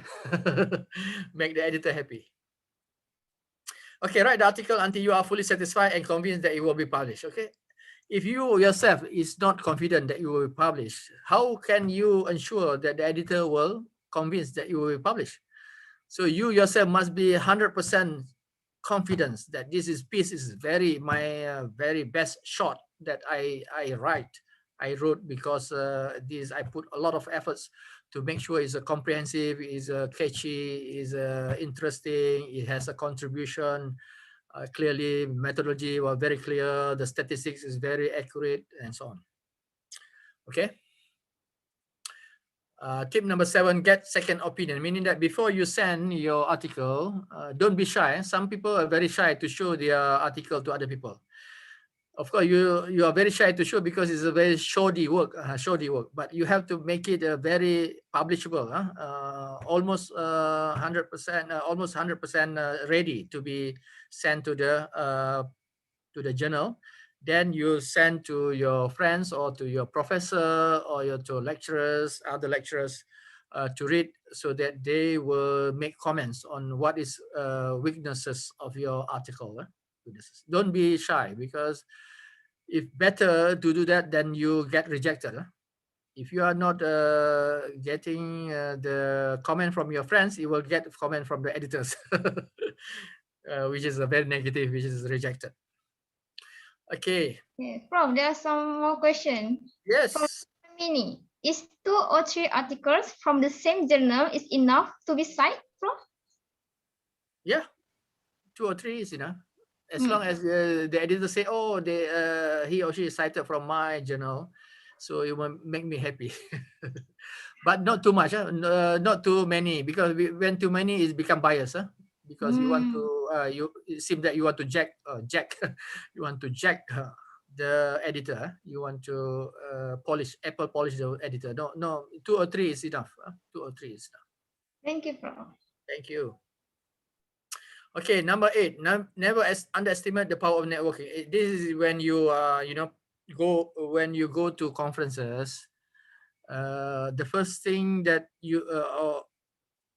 things that you need to do is to mingle with the keynote speaker. Mingle, because this keynote speaker usually they are the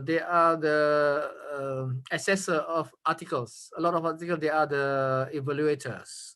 So who knows that they will evaluate your article or something like that. So, and then you can also suggest to the journal that this can, you suggest several names of evaluator of your journal, and you can give their name because you know them, because you have you have interface with them during the conference and so on. So make sure that you are visible in conference. You are visible.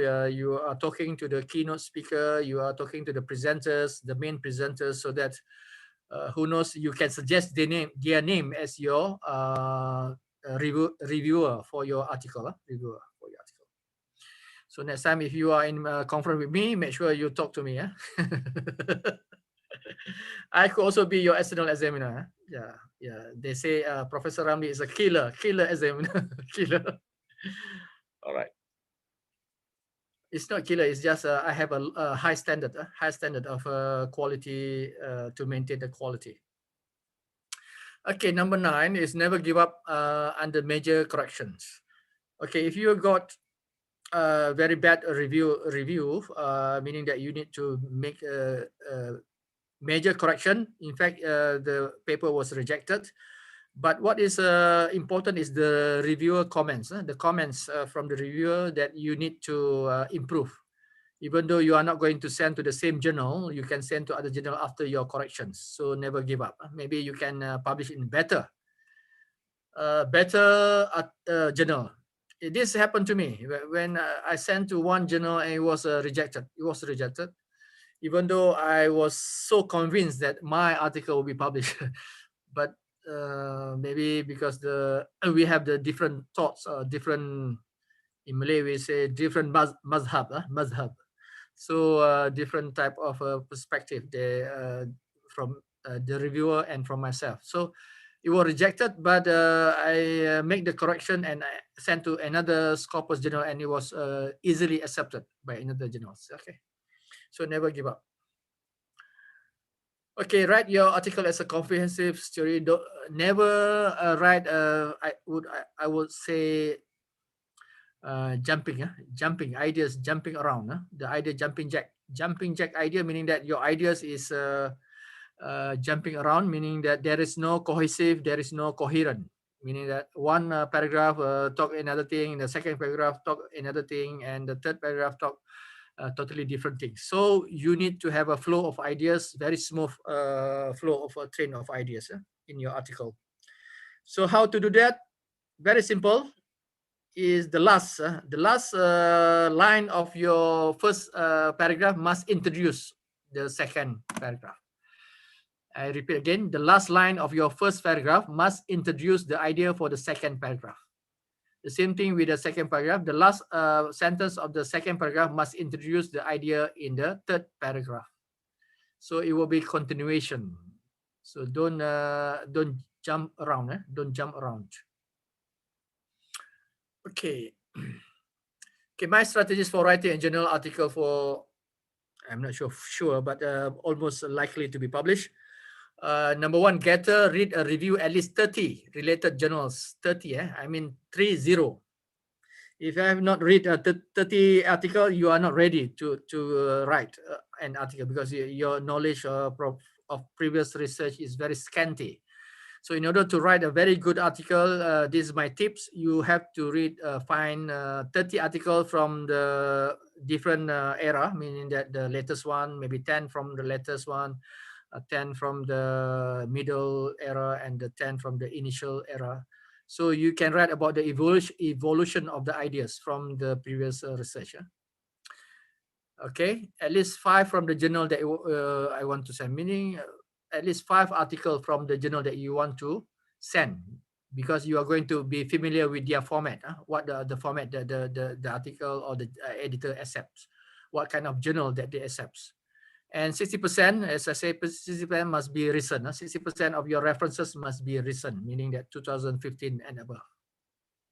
Okay, this is my tip from my own experience. There is no in any other book in other books. So it's from my own experience. If you want to publish, get published in high impact journal, you have to first read minimum 30 articles from a good journal, not from the Predator journal, from a good journal, and then at least 5 from the journal you want to publish, and then you have to have about 60% of the article must be recent articles. Okay, use highlighter to highlight phrases, sentence, a paragraph in the review articles to the relevant subtopic in so you have to categorize, okay, your from previous article, what where to put this idea in your new article. You highlight, okay, this part I want to put in introduction, this part I want to put in my conceptual framework, this part I want to put in a problem statement. So that easy for you, because finally you get a lot of highlighter from different articles in different session. So of course, but you need to paraphrase. You need to paraphrase, not exactly take their own the original words. You have to paraphrase. Later on, you have to paraphrase. That's why when I get the sentences from other authors, I put it in red. Put in red, I highlight in red, meaning that I have not changed the word yet. And then after I put in my article, I will paraphrase the words. Then I will put blue, meaning that I have already changed that original sentence into my own words. So that's easier for you because you know where it's coming from, and then you know when you have changed the sentences. Okay. Okay, this my strategy for my paper. I will have introduction. Introduction basically is the scenario. You give the scenario, the context, the gap of the research. Of course, for the international journal, you have to get the international perspective. Don't only local. Don't zoom too quickly in your, especially in social science. Don't zoom too quickly in Malaysia. You have to give a international scenario. What happened in America? What happened in UK? What happened in Australia regarding this issue? Then you come back to Malaysia. What is happening in Malaysia and so on, or in your country, in your own country like Nigeria or in Arab countries. Yeah. And number 2, background. Background is basically the variable that you want to study. Make sure you know what are the variables you study and where this variable coming from, and what is the problem with this variable. Okay, I repeat again. For background, you have to focus on your variable that you want to study. 1, you have to say where this variable coming from. Number 2, you have to say what is the problem with this variable. What is the problem? What is the evidence say that there is a problem that I need to study this variable? And number 3 is your review literature. Of course, this is just not just a listing, but it's a critic of the previous literature. Okay, I repeat myself. Review literature is not a listing. It's not a chronology. It should be put in chronological, but it's not a listing.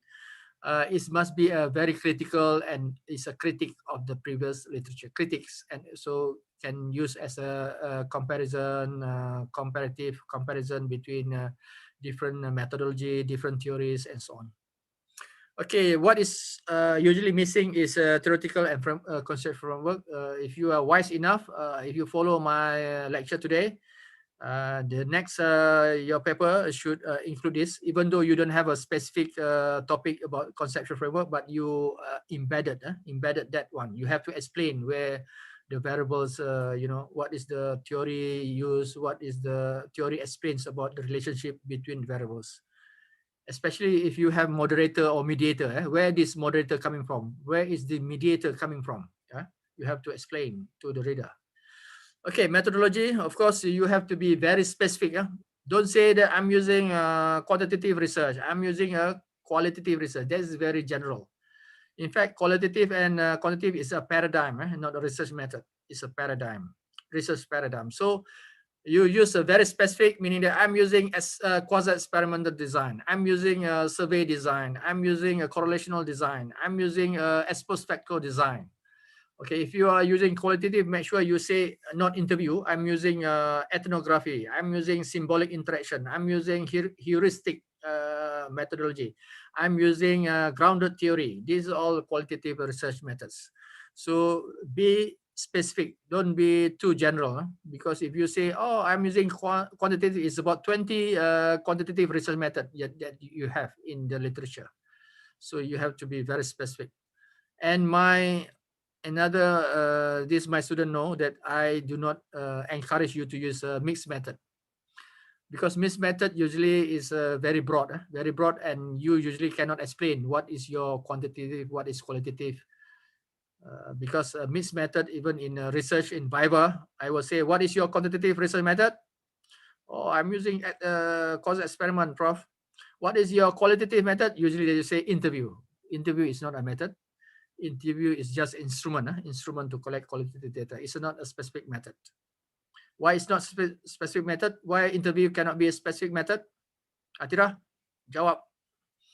Siapa boleh jawab, boleh balik awal hari ni. Kenapa interview cannot be a specific method? Tak boleh kata interview is a qualitative method. Cannot be. Same thing with questionnaire. You cannot say questionnaire is a quantitative method. It's not right. Questionnaire is not quantitative method. It's an instrument. Interview is not a quantitative method. Qualitative method is a instrument for collecting qualitative. But my question is why? Why interview is not qualitative method? Why questionnaire is not a quantitative method? Because, Prof. Yeah. Because this dependent of how to analyze this information. If you use the number or by the number, you can quantitative.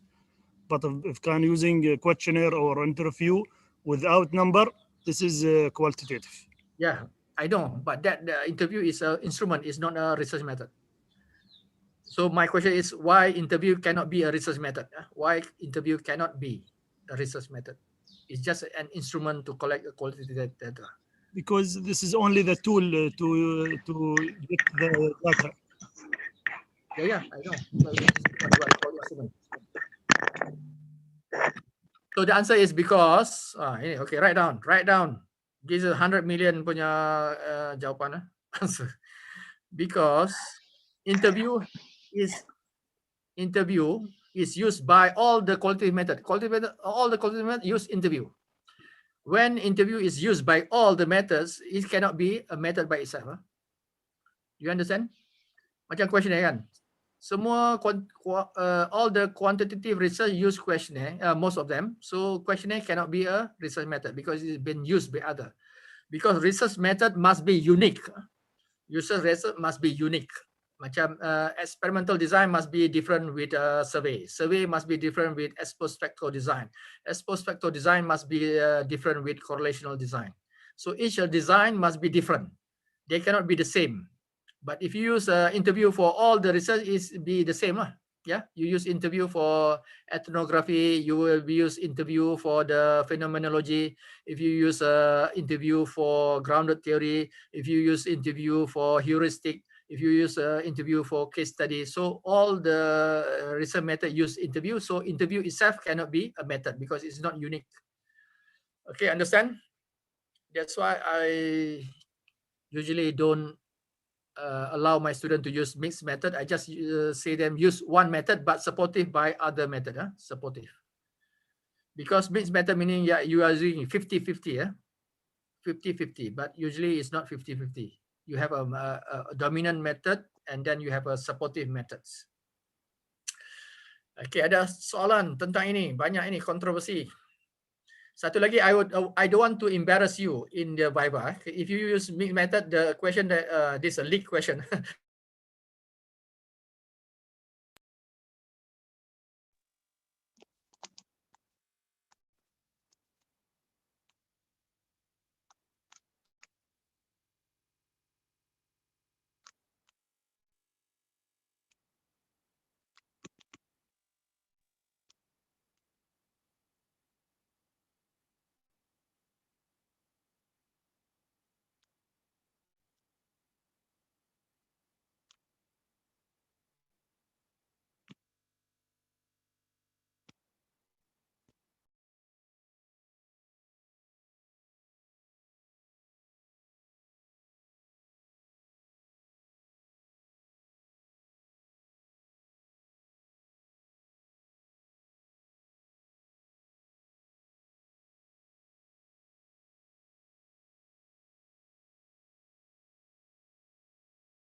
We're sorry, we have some technical issue.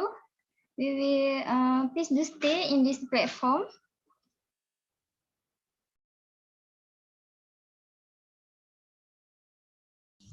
Okay, we are waiting.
Hello? Hello? Yes, Prof. Okay, yeah. Sorry. I think my internet is off because I'm using my handphone and my handphone is suddenly off. Battery Kong. No problem. It's okay, Prof. Okay, can you see my PowerPoint? No? No, Prof. Huh? Tak ada PowerPoint. I have to share again, eh? Ya, betul. Okay. All right, sharing. Okay, what time we have now? Maybe this is my last. 11:14. Huh? 14 already. 11:40? 14. 14, 14. 14. Okay, maybe 11:12 I will stop. All right. Okay, these are the rejection of the article. Basically, rejection of article, technical reason. The author did not follow the format of the article. Unclear purpose, poor syntax. Syntax mean poor grammar. Extremely verbose. Verbose mean you are going around the bush. Verbose. Flights of idea. What I say is you jumping around. That your idea is not cohesive and coherent. Okay. Another reason rejection is ethical concern about the study, meaning that you don't, maybe you are in medical research that you need to have a ethical committee approval to give the medicine or to give a new drugs. Okay, low denominator paper, meaning that the journal has a lot of article that they can be choosy. Maybe your article is white swan. Maybe they say, the white swan, all the white swan we are going to put in the backlog. We are reject the white swan. We only accept the black swan topic. Okay, author unwilling to revise. Okay, so there's a limit, time limit for those who are going to resubmit. So they need to be on time to resubmit their revised version. Okay, the concept is not unique, meaning that white swan again. The concept is not unique, meaning that it's an old concept. It's not a novelty. The question is trivial, meaning that you are researching some very, very trivial. It's not very deep. What is an example of a very trivial topic? For example, should I clean the house? That's a trivial question. Should I clean my office? Should I clean my house? Should I sanitize my house? Exactly. If in fact this question is already we know the answer, which is yes, you have to clean your house, you have to sanitize your house. So why you want to do research on that? Yeah. So must be something deep. So example, what is the new vaccine beside the one for the variant, COVID variant? That's a very very deep question. There are obvious serious flaws. The methods are inadequate, meaning that your research method is not proper. You should use experimental design in order to know the effect or the effects of this new module or new apps or new programs but you only just bill and did not see the effect. You just bill, meaning that who are interested to see if you are just bill something without knowing whether it's effective or not. The same thing like I give a very simple example of vaccine. If you just create the vaccine without testing it whether it's effective or not, is useless. Useless to just build. We need to know beyond the building, beyond the constructing of this vaccine, is we want to know is it effective on human or not? Is it safe for human or not? This is happening in our university. In my university, usually the supervisors say, oh, it's enough for you to just build the module without testing whether it is effective or not. Just a usability test. Usability test is just for the expert to test whether it's useful or not, but it's not for the audience. We need to know whether the audience like it or not. Is there any improvement for the audience? So we need to do use the quasi experiment rather than the survey.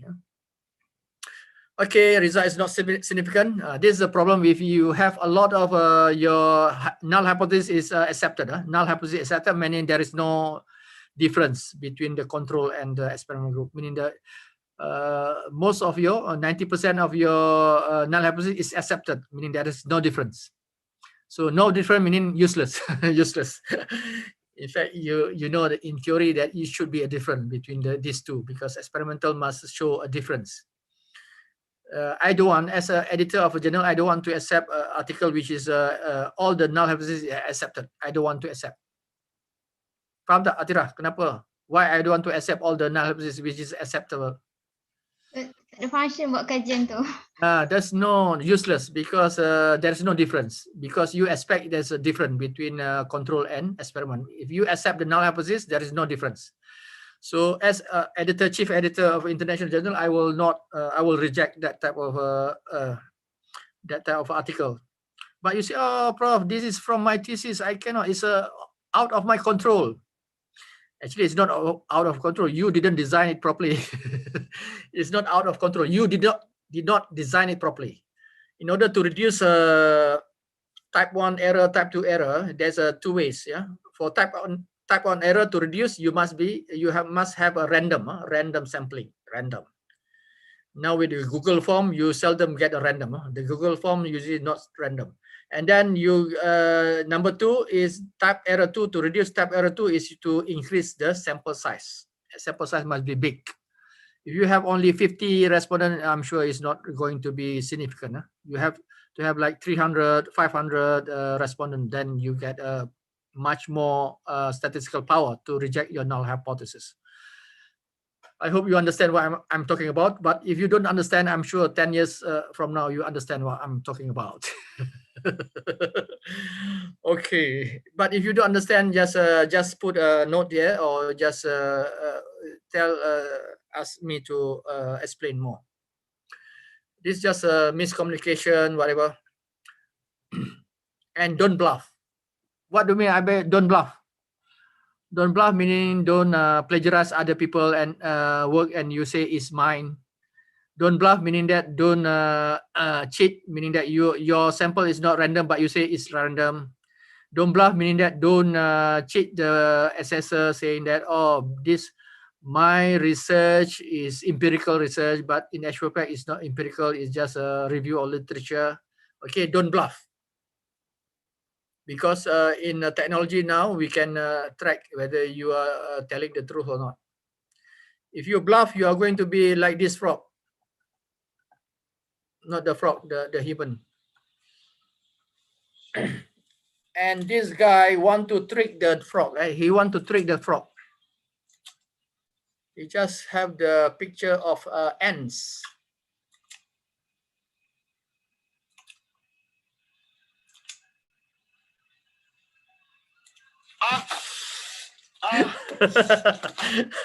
Yeah, if you bluff, you get the punishment. So how to get back to the mind? Okay, don't bluff. If not, you're going to get like the frog will eat you. Have to change the mindset. What the problem is this thing?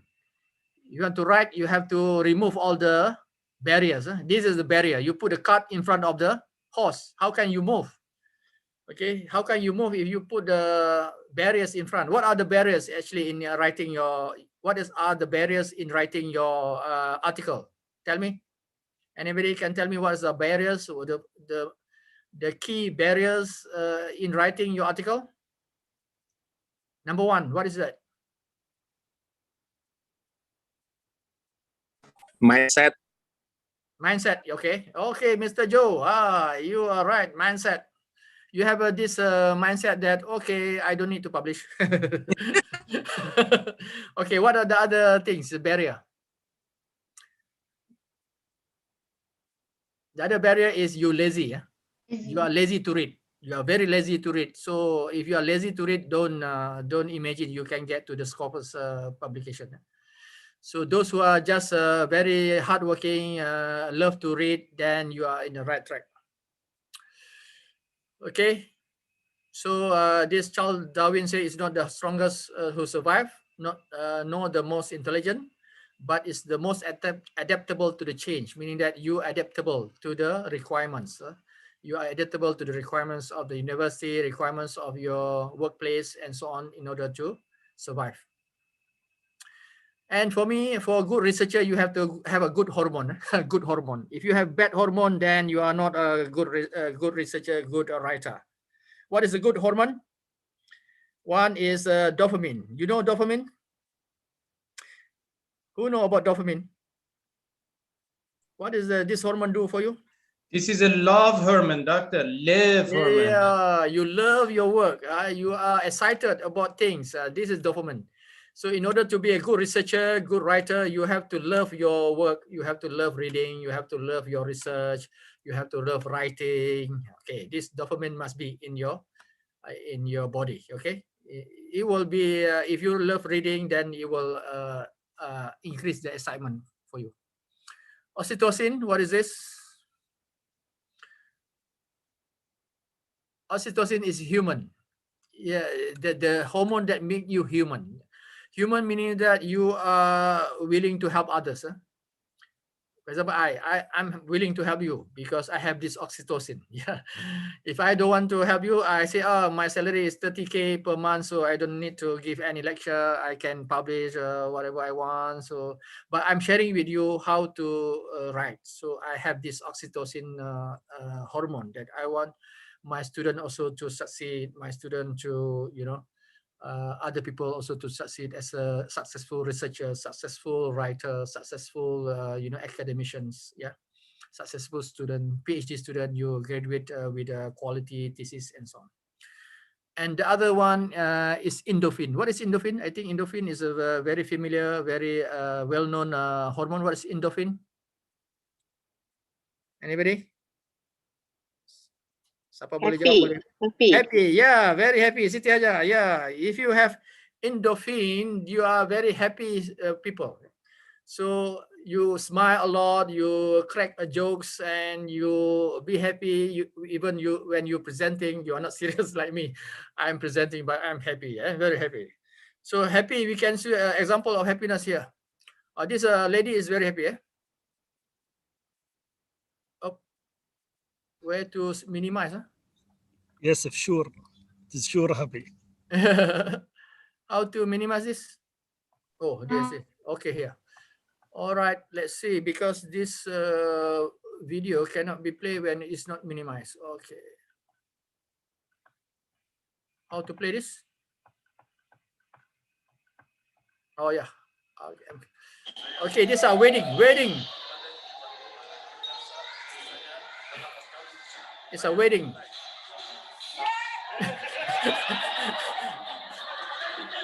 Yeah, the lady have very high endorphin.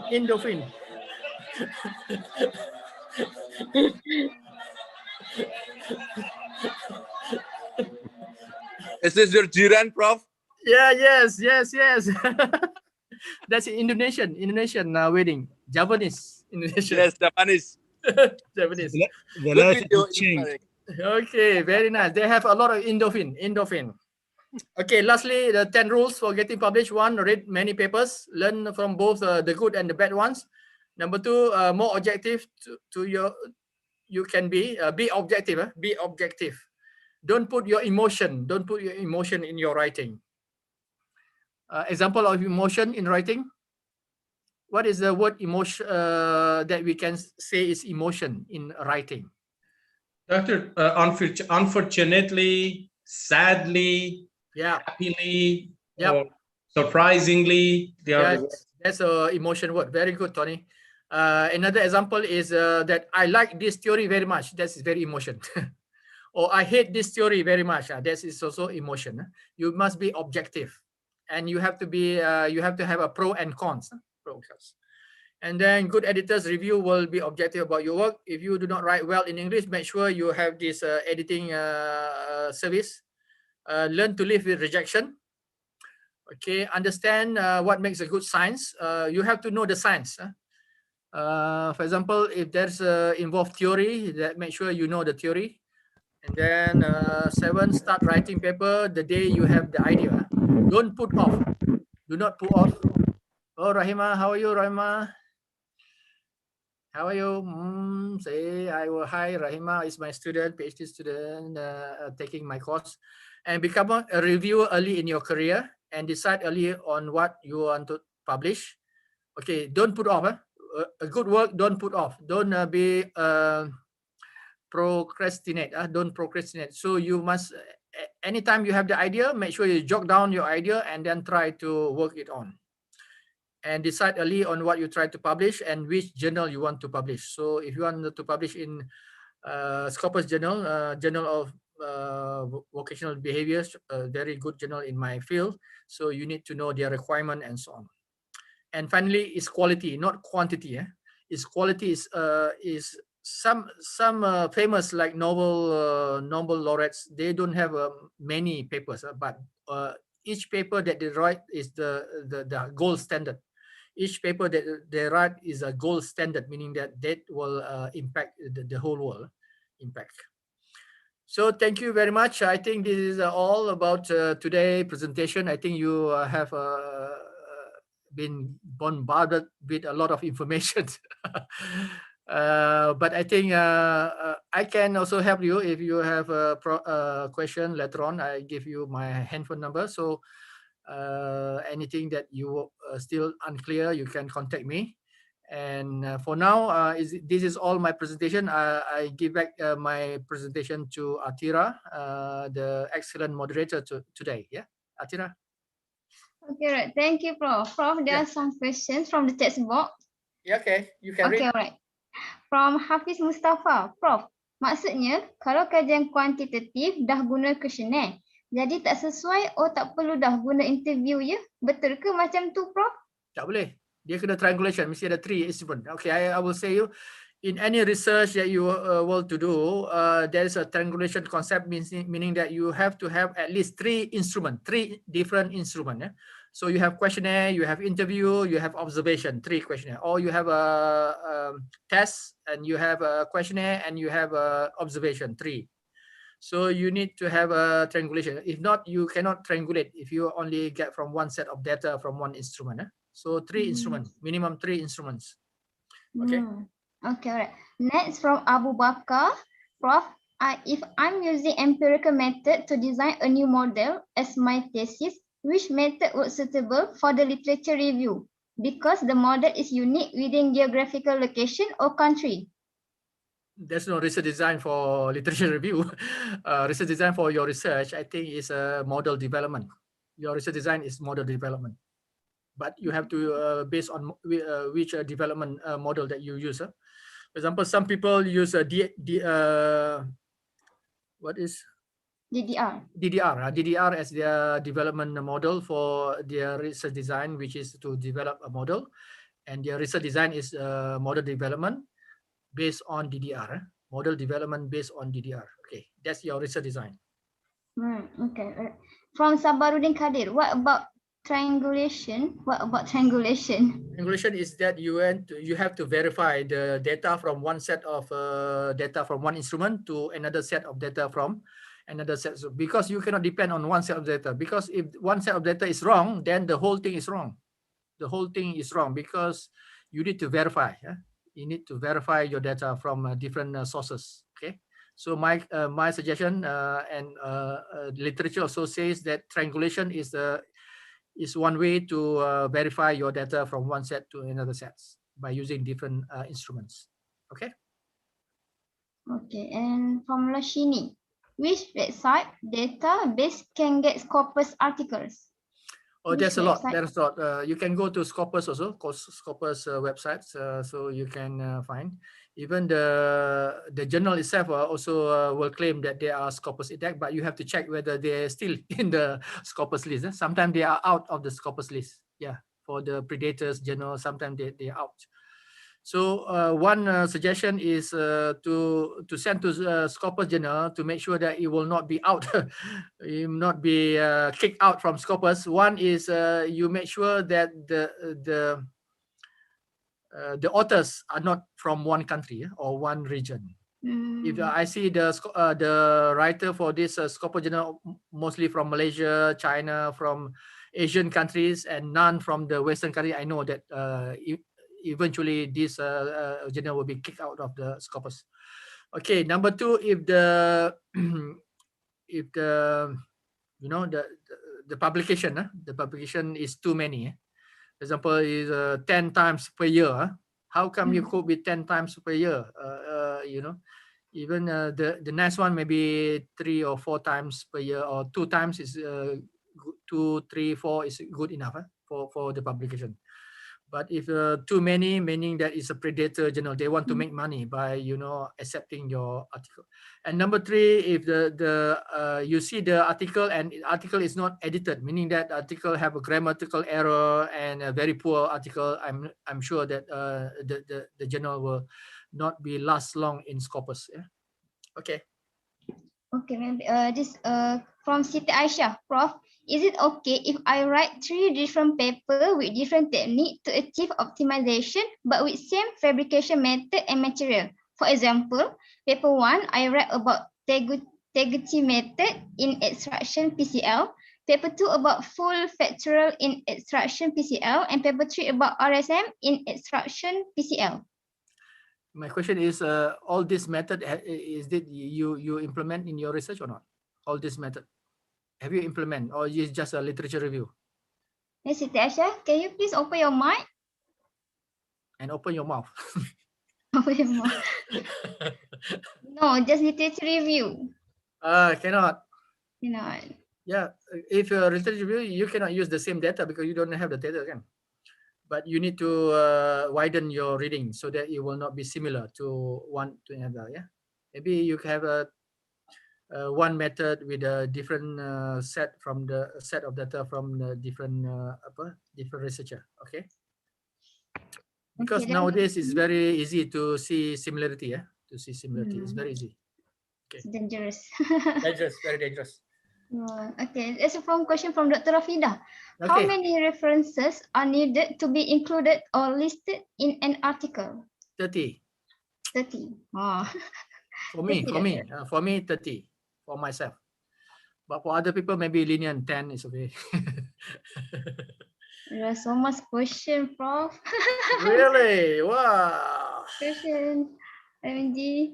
Okay, right. Okay. From Fang Wei Ling, I'm sorry. It is encouraged to write history of the research study and related the significance of the study to the current research study. Yes, you need to write about evolution of the topic. Evolution meaning that what is the previous researchers say about this topic, and what are the middle age researcher and the latest one. So if any topic or research topic that you want to study, you need to have a short evolution, meaning the history, short history of that evolution of that concept, from the earlier. Example I give is the learning theory. Learning theory, the evolution of learning theory is from behaviorism. First, the old one is behaviorism, and then it come to cognitivism, and then it come to constructivism, and then it comes to cognitivism and experientialism. So you need to really impress the writer with your knowledge about the history of this concept. Okay. Okay. Thank you, Prof. Yeah, you're welcome. Thanks. So there's question from Muhammad Al-Admi. Maybe you can offer your mic. So the question is, where is the dependent variable and the independent variable? The topic is developing computerized adaptive tests to measure the critical thinking. Wow, you should answer that one. Yes, you are the one who should development, answer that question. the critical thinking is your DV. Yeah? Critical thinking is your DV. The output is your DV, dependent variable. But input your whatever design, your digital design, whatever you have. So the output is the critical thinking because we want to see improvement. You want to see finally the improvement in critical thinking. So the output, the end result is the DV, which is your critical thinking, enhancement of your critical thinking. And the IV is the whatever system apps that you use. Okay. Okay, there are question for Sani Inusa. Can able to publish paper using secondary data only? Yes, you can. You can use secondary data because most of the economics business, they use secondary data from World Bank, from Bank Negara, and so on. Yes, you can use secondary data to make modeling, for example, to use SAM, to use regression. Yeah, you can use secondary data, but make sure that you you got permission to use the secondary data. Okay. Okay, doctor. Question from Tawri Ismail. I'm sorry. I use an experimental method interview. Is this mixed method? No, interview is just the secondary method. Interview is an instrument, secondary instrument. But the main method is your quasi-experiment. Your main method is the quasi-experiment or the true experiment, depending on your design, and supported by the interview. So interview is your supporting evidence. So it's not mixed method. It's not.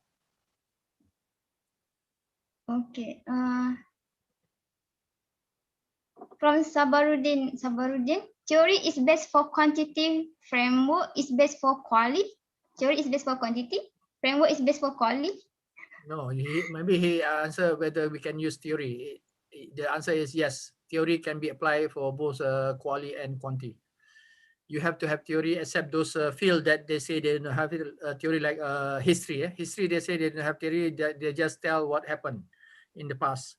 So for other field, mostly we need theory to explain what happened. Even in science, for example, if I throw my pen to up and it will go down, what theory is that? Newton. Yeah, it's a gravity theory by Newton. How Newton found that theory? Under the apple. Yeah, the apple, the story of the apple drop on his head. So that's a theory that explains a phenomenon. Theory meaning that any statement that explains a phenomenon, we call it theory. So in fact, in science we have theory, in social science we have theory, in other sciences also we have theory. So theory make you seem like intellectual. If you don't have theory, maybe you don't you can explain which perspective you are looking at. We are giving you the frog and the horse, meaning that we need which theory you're using for your research, because it's impossible to use all the theory.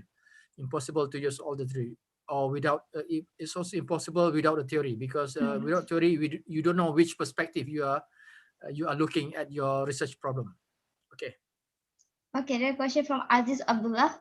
How much references do I have to citations at my PhD proposal? 30. Minimum 30. Minimum. Minimum. Okay, your final could be many. I have 400 references for my final thesis. So you can have 100 for your proposal, 100 references. The more references you have, the more impressive your assessor or your supervisor. But the problem is you must read all the one that you cited. You must read. Don't just put. Some people, they just put to make it a long list of references, but they didn't read. And when the external examiner asks them about these references, especially the one that the examiner own book, sometimes people quote my book.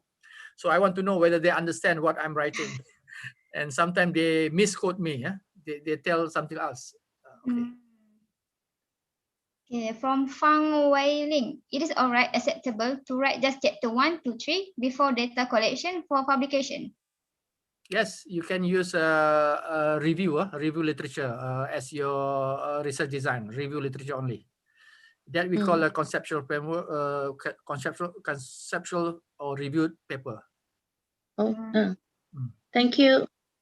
But for review paper or conceptual, you must a lot of references, more than 30. Because you don't have data, you just based on review literature, so you have more references. Okay, all right, more references, at least 30, doctor. Prof. From my experience, yeah, references. Yeah. Okay, thank you. Thank you. Welcome. Yeah, thank you. Thank you for waiting. Anthony Emil. Okay.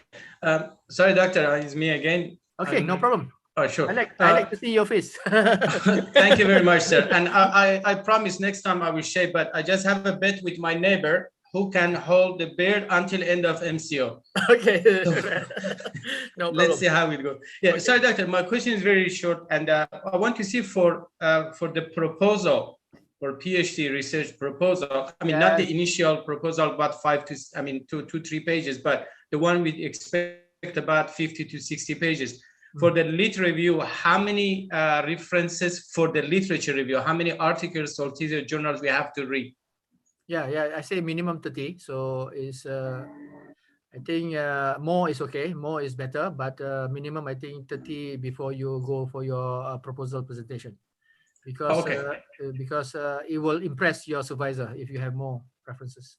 Okay, so 30 literature minimum, we start from that number for the proposal. How many literature you usually expect for the actual work, for the actual study? As I told you, mine will be 400 references for my PhD, but some people have less depending on your own reading.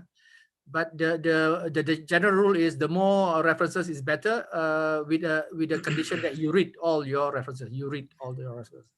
Sorry, doctor, maybe I didn't really express myself correctly. I didn't mean exactly the references, mean the literature review. We do the literature review, we critically analyze the current studies on that particular field. That is my intention. Yes, that is also my intention, that whatever you review is your references. Okay, you can do the rubric or the metrics. You say, okay, author one from this table. From table, you say, okay, author one, Ramlee, and then a year of his publication, and then the topic of his publication, citation, and then what is the summary of his finding. So you can do that. Maybe you can have 30 of this list. And then you can see what relevant references that have the similarity or differences for your topics. Okay.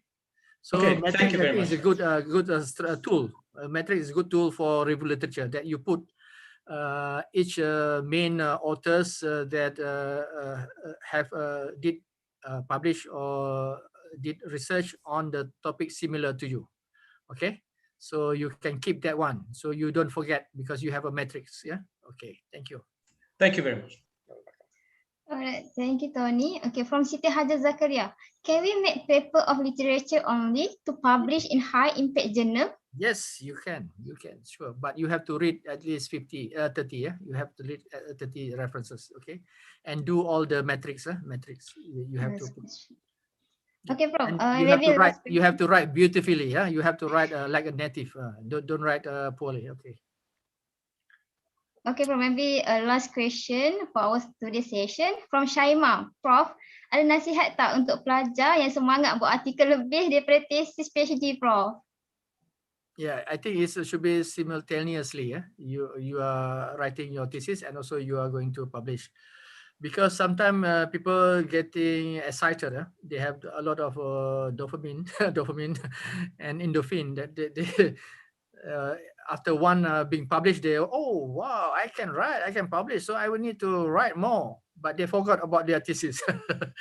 So it should be concurrent. It should be concurrent, meaning that you work on your thesis also, at the same time you review the literature. From literature review, you can publish also from literature review to another article, or you can 3-4 article per year is very good. Yeah, for PhD student, master students. Okay. I'm happy that you have this this mindset that you need to publish. Yeah. Okay, Prof. The question from Muhammad Sani.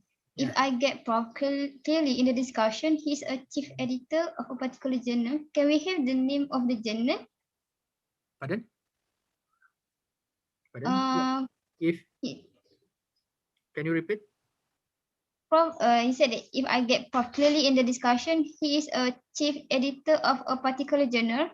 Can we have the name of the journal? In case of further consultation, can we have Prof contact email? Yeah, I have a contact. Yeah, yes, I have.